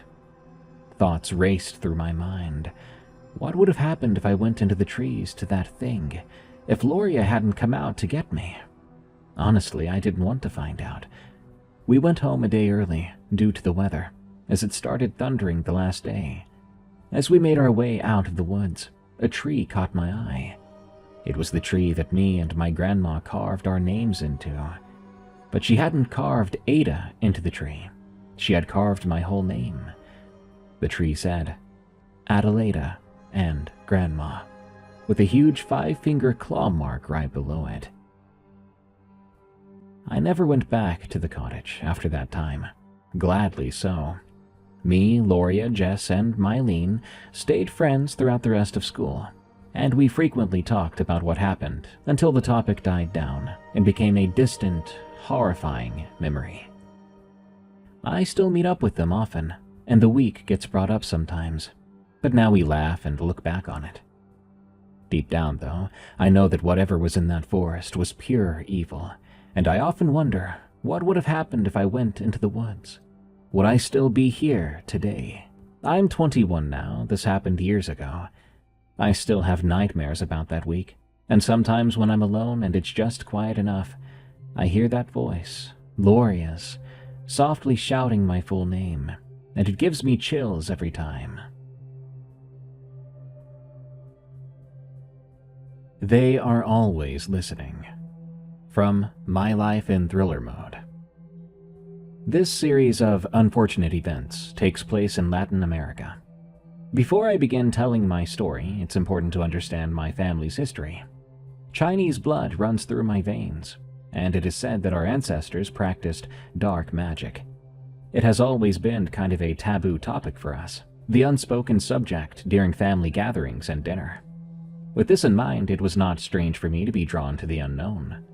I've always been a fan of horror movies, the paranormal, and the gorier it gets, the better it is for me. Around 15 years ago, as children, we had access to unlimited content, which was not always appropriate. We could watch someone being shot in the face on YouTube, someone falling off a cliff, half of their head gone. It was crazy, and my life back then was a search for the dark side. Not like I would practice witchcraft or anything, but I was definitely learning more about types of ghosts, creepypasta, and violence, while also making cookies in my free time. The reason I am telling you this is because it's important to the main story. I've always worked a corporate job, which I kind of liked, which also explains why I feel dead inside. It was a well-paying job from 8 a.m. to 5 p.m. I lived alone with my puppy and had a very simple life. We used to live in the same house, but I rented the apartment to my grandfather back then to feel independent, I guess. The house was pretty big, and all I know is that a police officer used to live there.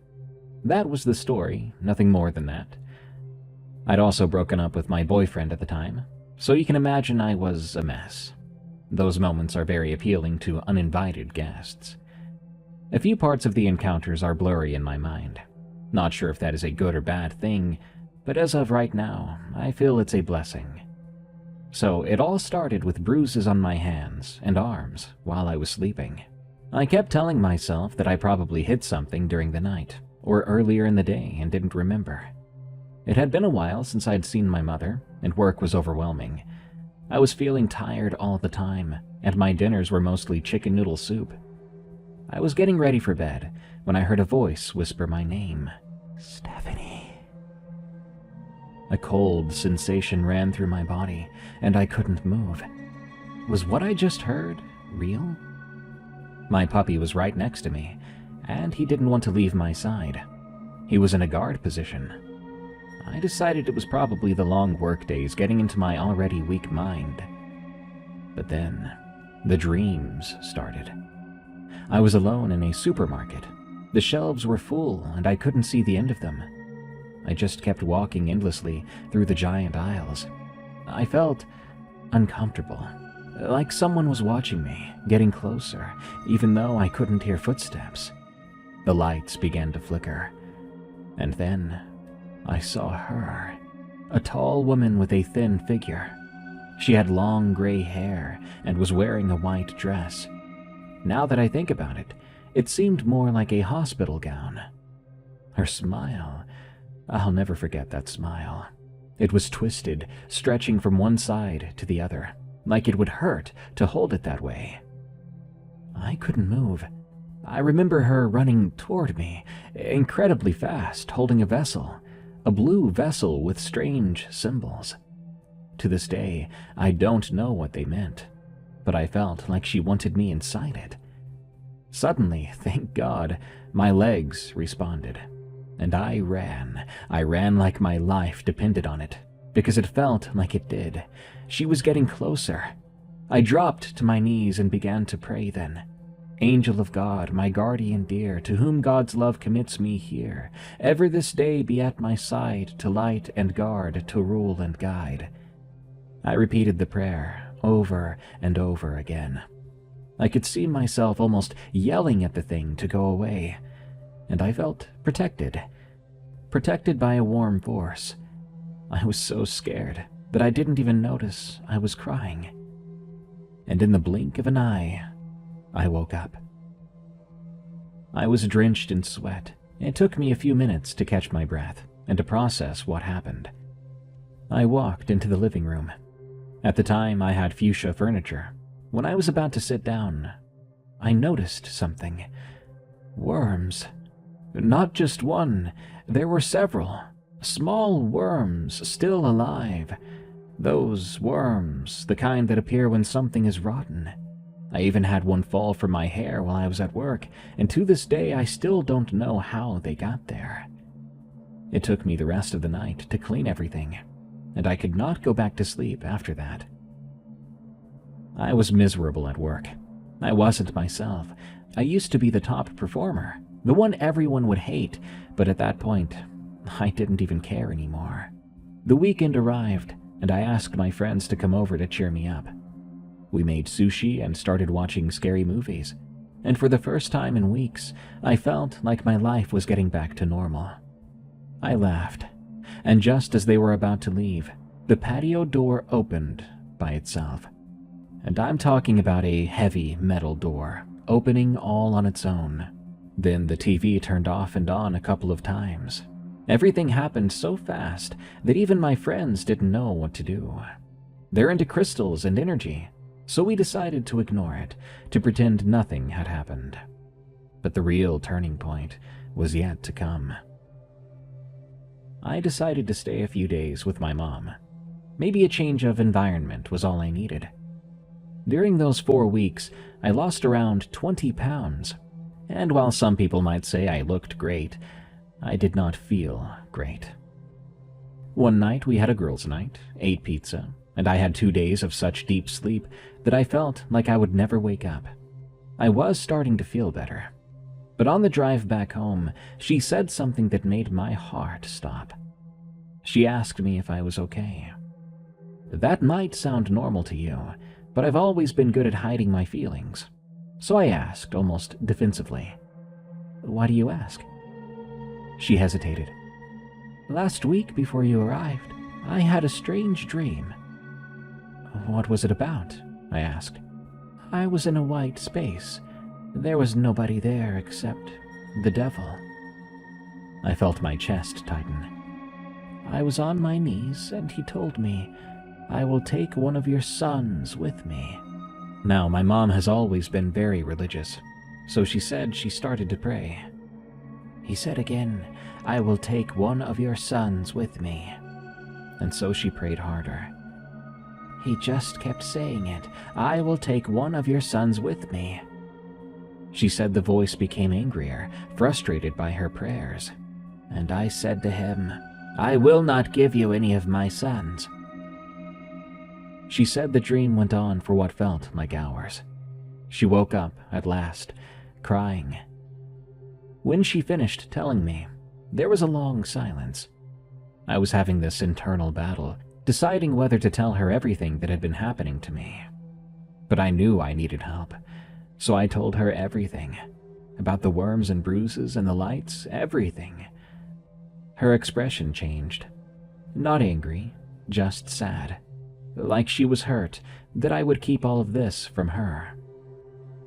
She stayed with me for a few days. I began praying more often, every night before going to bed. I'm not telling you to do the same as I did in a situation like this, but for me, I felt relief. I started to take better care of myself. I began going outside again, something I had completely stopped doing for a while. Feeling the sunlight on my face, little by little, the events began to fade. I even kept a Bible by my side. Again, I'm not telling you you have to do that. I'm just saying it worked for me. When I look back on this, I realize I used to be someone who loved taking risks. Someone who would search anything, watch anything, without limits, dedicating so much time to the horrors of the world. And while that part of me still exists somewhere, I'm not the same person anymore. The days of searching for monsters are over for me. Because I learned something. Sometimes those monsters find you first. I never truly understood what triggered everything that happened during that time in my life, but I'll tell you this. The entities beyond our world are always listening. They wait. They wait for you to be weak, tired, broken, and that is when they act. I had a rough year, and it did not go unnoticed. You are not asking for my advice, but I'll give it anyway. Take care of yourself, keep your mind busy, and remember, they are always listening.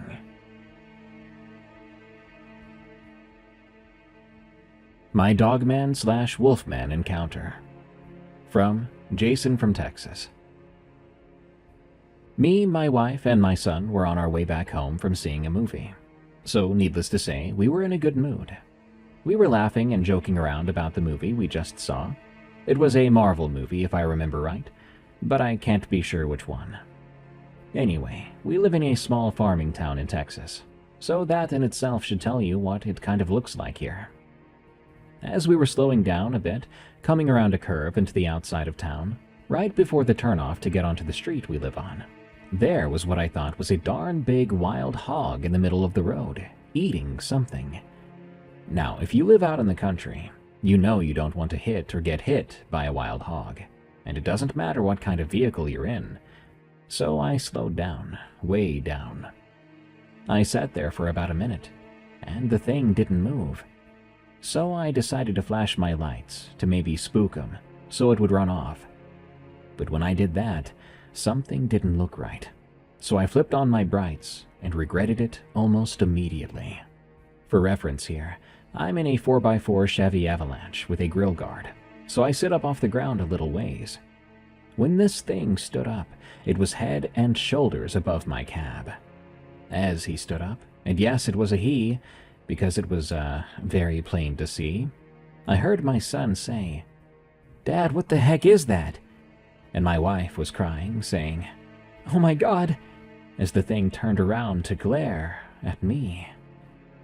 What we could clearly see now was a dog man or wolf man. He glared right at me with these glowing yellow-red eyes. Then he growled this deep, vibrating, frightening growl that you can hear even with all the windows up. Feel it deep inside your chest, too. My wife, crying, crawled into the floorboard, and my son was panicking in the back seat. But me, I was frozen. Not necessarily out of fear or panic, but that dang growl of his. That somehow locked me into place, and no matter how hard I tried, I couldn't move. My hands were white-knuckling the steering wheel, and I was just stuck there making eye contact with this thing. All of a sudden, this image ran through my mind in a second. A vision of this thing running and jumping through my windshield, ripping out my son's throat, tearing my wife apart, not being able to do anything to stop it, to help my family. As that went through my head, I swear that thing smiled at me. And right then, he snapped his head to the side like someone slapped him and dropped to all fours. He ran off so fast you could barely see him. As soon as I could move again, I slammed my foot down on the gas, and we got out of there. These days, we don't talk about it. My wife just refuses, and my son will say, "Yeah, I remember that day," then quickly changes the subject. But me, I can remember everything. Those eyes, the hatred and anger in his thoughts towards me. The thoughts I saw of what it wanted to do.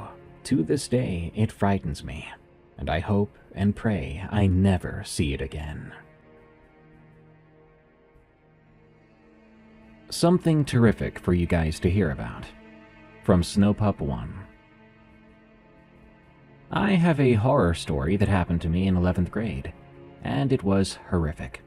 So here I go. I hope afterward you'll be able to sleep well tonight, by the way. So at my school, I was at basketball practice, and I went to use the school shower to clean myself.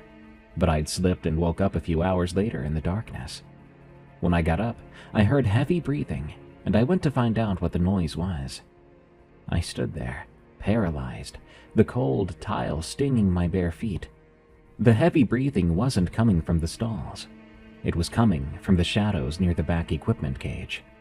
It was ragged, wet, like someone struggling to catch their breath after a long run. As my eyes adjusted to the pitch black, I noticed something that made my stomach drop. The heavy metal door to the hallway wasn't just closed, it had been propped shut from the outside with a heavy equipment bench. I was effectively locked in. "Is someone there?" The breathing stopped instantly. For a minute, the silence was so heavy, I could hear the blood thumping in my ears. Then a soft metallic tink-tink-tink sound started. It was the sound of something hard, like a ring or a tool, tapping slowly against the metal lockers. Step, tap, step, tap. Someone was walking toward me, trailing their hand along the lockers in the dark. "Coach? Mike? This isn't funny." No one answered. Instead, a locker door about 10 feet away creaked open slowly. The hinges screamed in the silence, Then another one, and another. Someone was opening them, one by one, moving closer to my stall. I didn't wait to see who it was. I grabbed my bag, shoved my shoulder against that propped door with every bit of adrenaline I had, and I felt the bench scrape across the floor as the door gave way. I did not stop running until I hit the streetlights in the parking lot. The worst part? When I got home and emptied my bag, I found a small rusted locker key tucked inside my shoe. I don't own a locker key, and when I checked the school records the next day, a janitor from back in the day passed away in that locker room 3 years ago to that day. The Man at My Window. From Zane. I'm 33 years old. I currently live with my wife and 2 kids, but what I'm recounting here dates back to when I lived alone at 23 years old, a whole decade ago. The story starts with me driving home after a birthday party for my niece at the time. She had just turned 9, but when I got home I found the front door unlocked. Rather than thinking the worst of it, I simply thought, dang it, I forgot to lock the door. How careless of me. Probably my fault for being in a rush to get to the birthday party. When I walked in, that idea was further solidified, because nothing had been ransacked or stolen from my apartment. That was until I found black handprints, the size of an adult's, lining my bedroom doorframe and the foot of my bed. As I said before, I lived alone at the time, so the thought of a homeless man or some stranger under my bed creeped me out. But when I looked under the bed, I found nothing, not a single trace of another soul. The night after that, I was on a call with my mom to just talk and chat. When I brought up the black handprints from the night before, she froze up, saying that a single man who lived in the apartment some while ago had died there because of a fire. She said the handprints could be from the dead, his spirit haunting me. She laughed it off, though, and so did I, and I thought it was just a joke. But for the following week, I found more and more handprints appearing, spots where I would have just cleaned, too, not even 10 minutes ago. I had just ended a phone call with my dad when I heard a distinct tapping on glass. Mind you, I lived on the second floor of the apartment complex, so I freaked out and froze up, hiding under my bed without making too much noise. I remembered the window next to it was open, just a little bit, and that little bit was all that dark figure needed to enter my home. And enter it did. Something came inside, something with burnt, crispy skin that smelled somehow of bleach and burned skin at the same time. Something akin to roadkill forgotten in a Texas heatwave for a week and left to burn there on the road.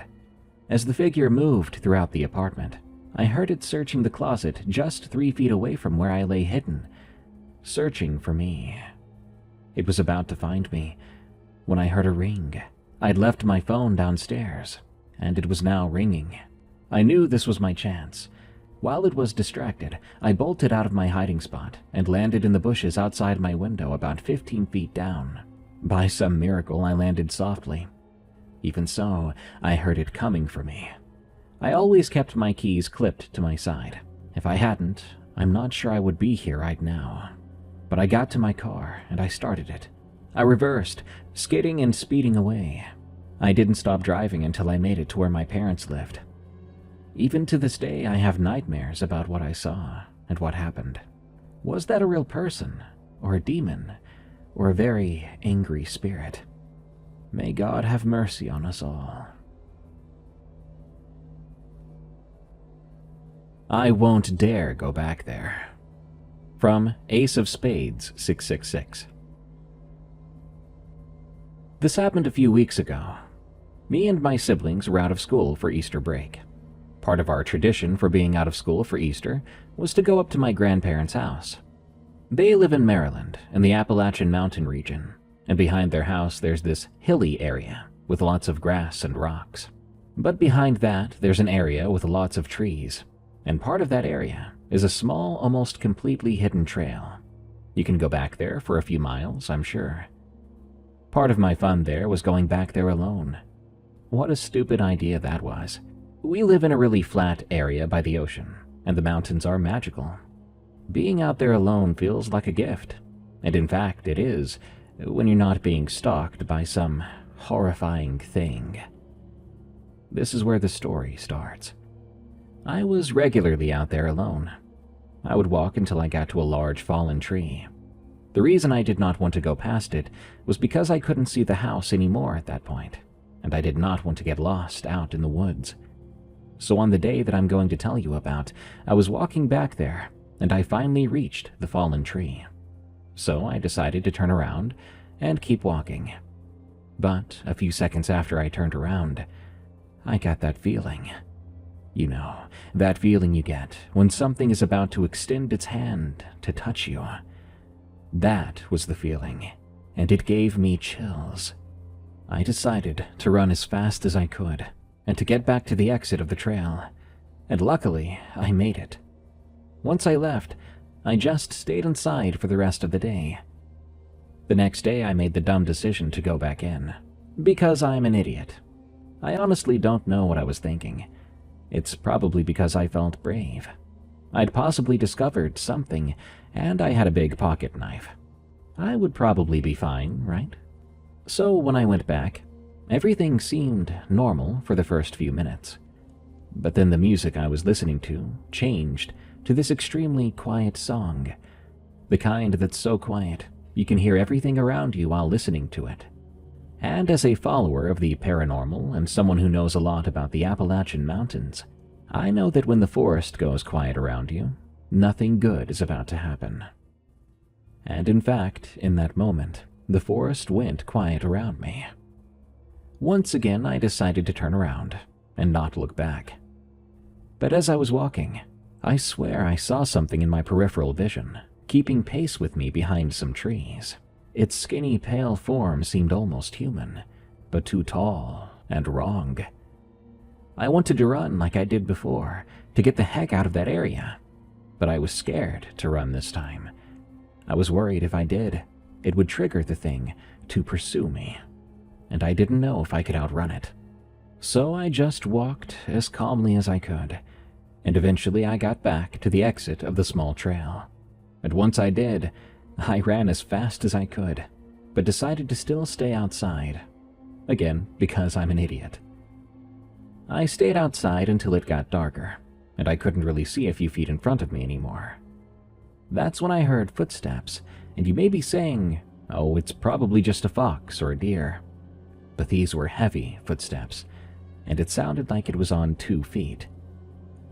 I hoped it was just my dad, but when I called out to him, there was no answer. Something was wrong. I speed-walked back into the house and found everybody sitting in the living room. No one had left. None of them could have been the sound I heard outside. I decided not to go back to that trail at all for the rest of the trip. That's all, unfortunately for you, but luckily for me. Honestly, I think it was something that a lot of the listeners of this show might be familiar with. And I don't want to say its name here, because listening to this podcast has taught me that talking about this specific thing might draw it back to you. In fact, the reason I think it was stalking me at all was likely that I'd been talking about it quite a lot during that trip, and I think it noticed. My House is Haunted. From Gremlin Studios 78. I live in a modest home in Rexburg, Idaho, with my 2 younger brothers, my parents, and my 10-year-old Chihuahua, Luna. My grandparents live in the house across the street from where I live. We lived in their basement until 2021. Then we bought the house across the street and moved in. My house has 2 upper levels for the bedrooms. The main floor has the kitchen, and the basement has the living room, workout room, and crawl space. No one goes in the crawl space because it's filled with bugs and mice, and it just gives me the chills. My family was the 3rd family to live in that house. The 2nd family moved to Alaska after the COVID pandemic, and the 1st family built the house, but the husband became paralyzed in a horse riding accident, so the house has some holes and weird doors everywhere from his wheelchair ramps and other things. I've always been interested in the paranormal, but I never thought I'd live in a house that was definitely haunted. Although it's only my dad and I who have had these encounters with a supposed entity here, and we are the only ones that believe there is something here. I've had a few encounters with the ghost in my house which have all been interesting. My first few encounters with the ghost were small things, like moving packages that were stacked on the entryway, or hearing slight knocks on our windows and walls during the night. The noises and things started to get weirder the longer we lived in the house. Lights flickered, the ceiling fan would spin like someone tapped it, but one of the weirdest things I've seen was in our laundry room. The lights start flickering in there often, and the toilet in the kitchen bathroom will flush on its own sometimes. Then the washer started to turn on by itself. My dad is a handyman. He has built and wired several houses, so he checked the fuses on everything, and it all looked perfectly fine to him. After the washer incident, the odd things stopped, and I didn't see much else for a while. But then, a few weeks ago, I was up late on my phone scrolling YouTube shorts, and I suddenly had a feeling that someone was watching me. So I quickly turned off my phone and hid it under my pillow, and I glanced up. What I saw there I will never forget. My room was completely dark, which was normal, but I looked around the room and saw a silver-blue orb that was floating over my body. It moved close to my ceiling and then vanished. My heart was pounding as I sat up, and I tried to understand what I had just seen. Then I looked toward my closet, and I saw the bag that was filled with pins I'd made hanging on my door start to sway, like something touched it.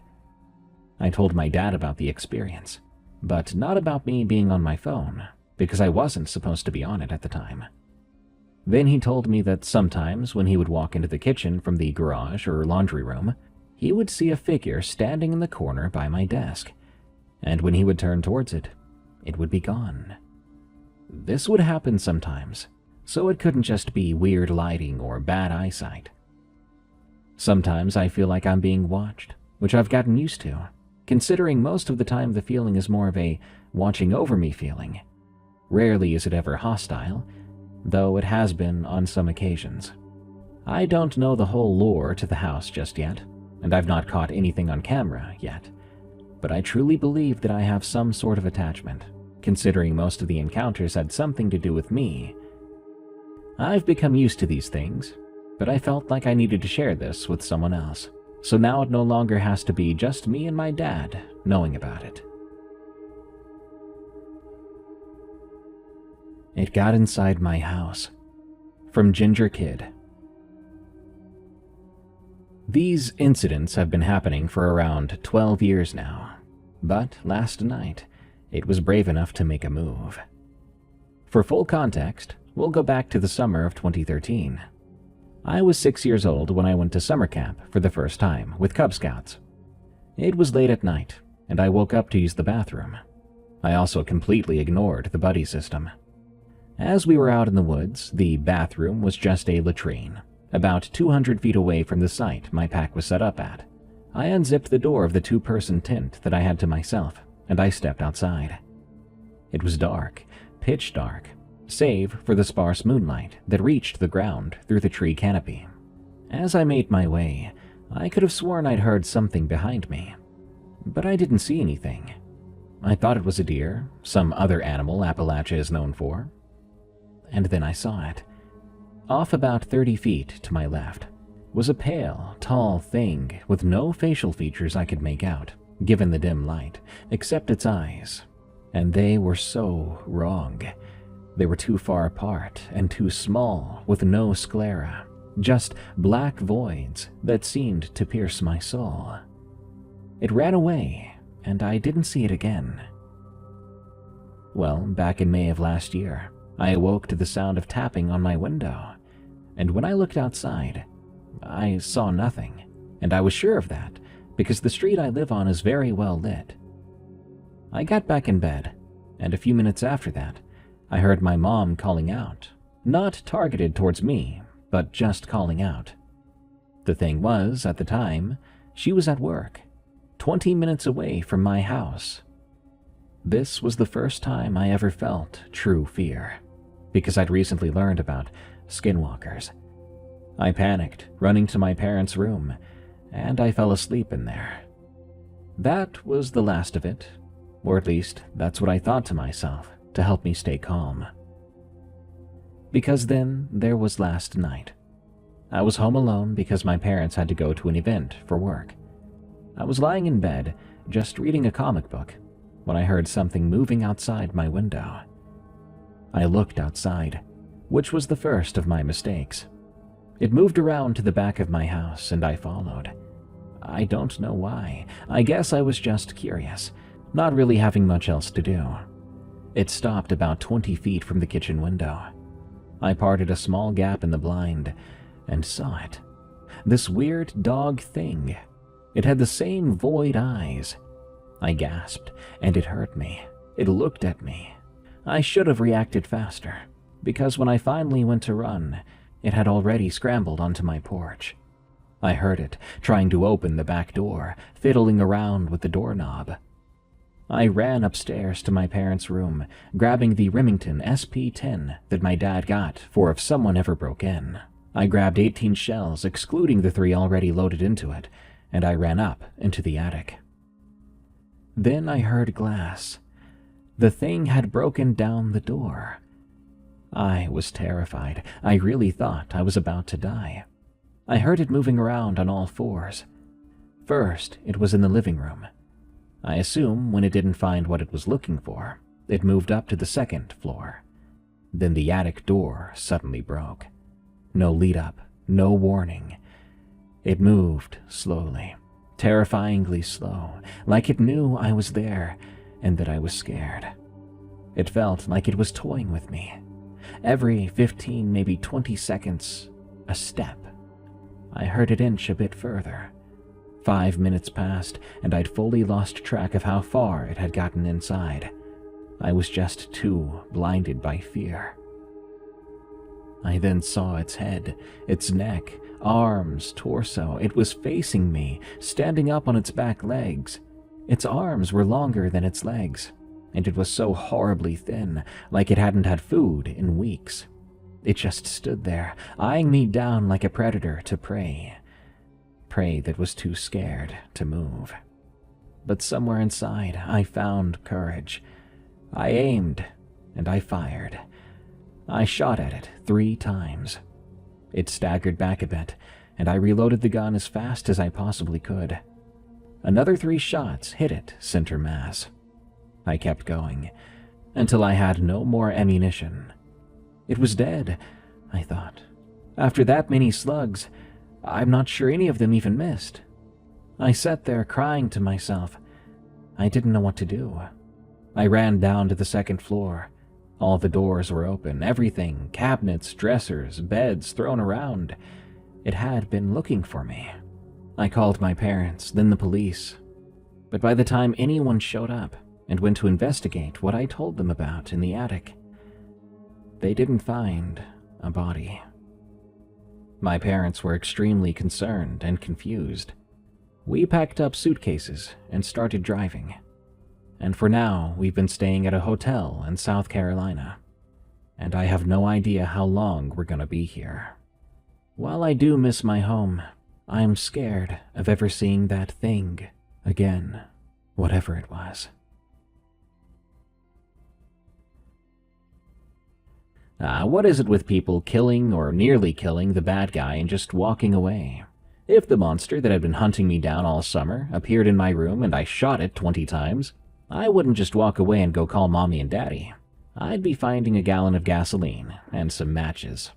It's gonna be a really warm night. Good night. Thank you all so much for tuning in to this episode of Unexplained Encounters.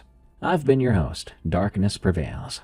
I'll be honest with you. This show, me, my family, and this network, EerieCast as a whole, we're in a bit of a tight situation because YouTube is demonetizing all the creators it possibly can, apparently. And it seems like the only way we can be safe is if we can get as many listeners as possible to go to Eerie.fm and sign up for an account. Listen to our shows there, and especially consider signing up to be a member for $8 a month. Not only will you be supporting us and keeping us afloat, but you'll be unlocking a bunch of cool bonuses. Bonus episodes, exclusive audiobooks and ebooks. Never listen to an ad again on any of our shows. 20% off anything in our merch store, and more. If that's something you can do, thank you so very much for keeping EerieCast going. Till next time, everyone, be safe out there and stay creepy, because this world is a strange one.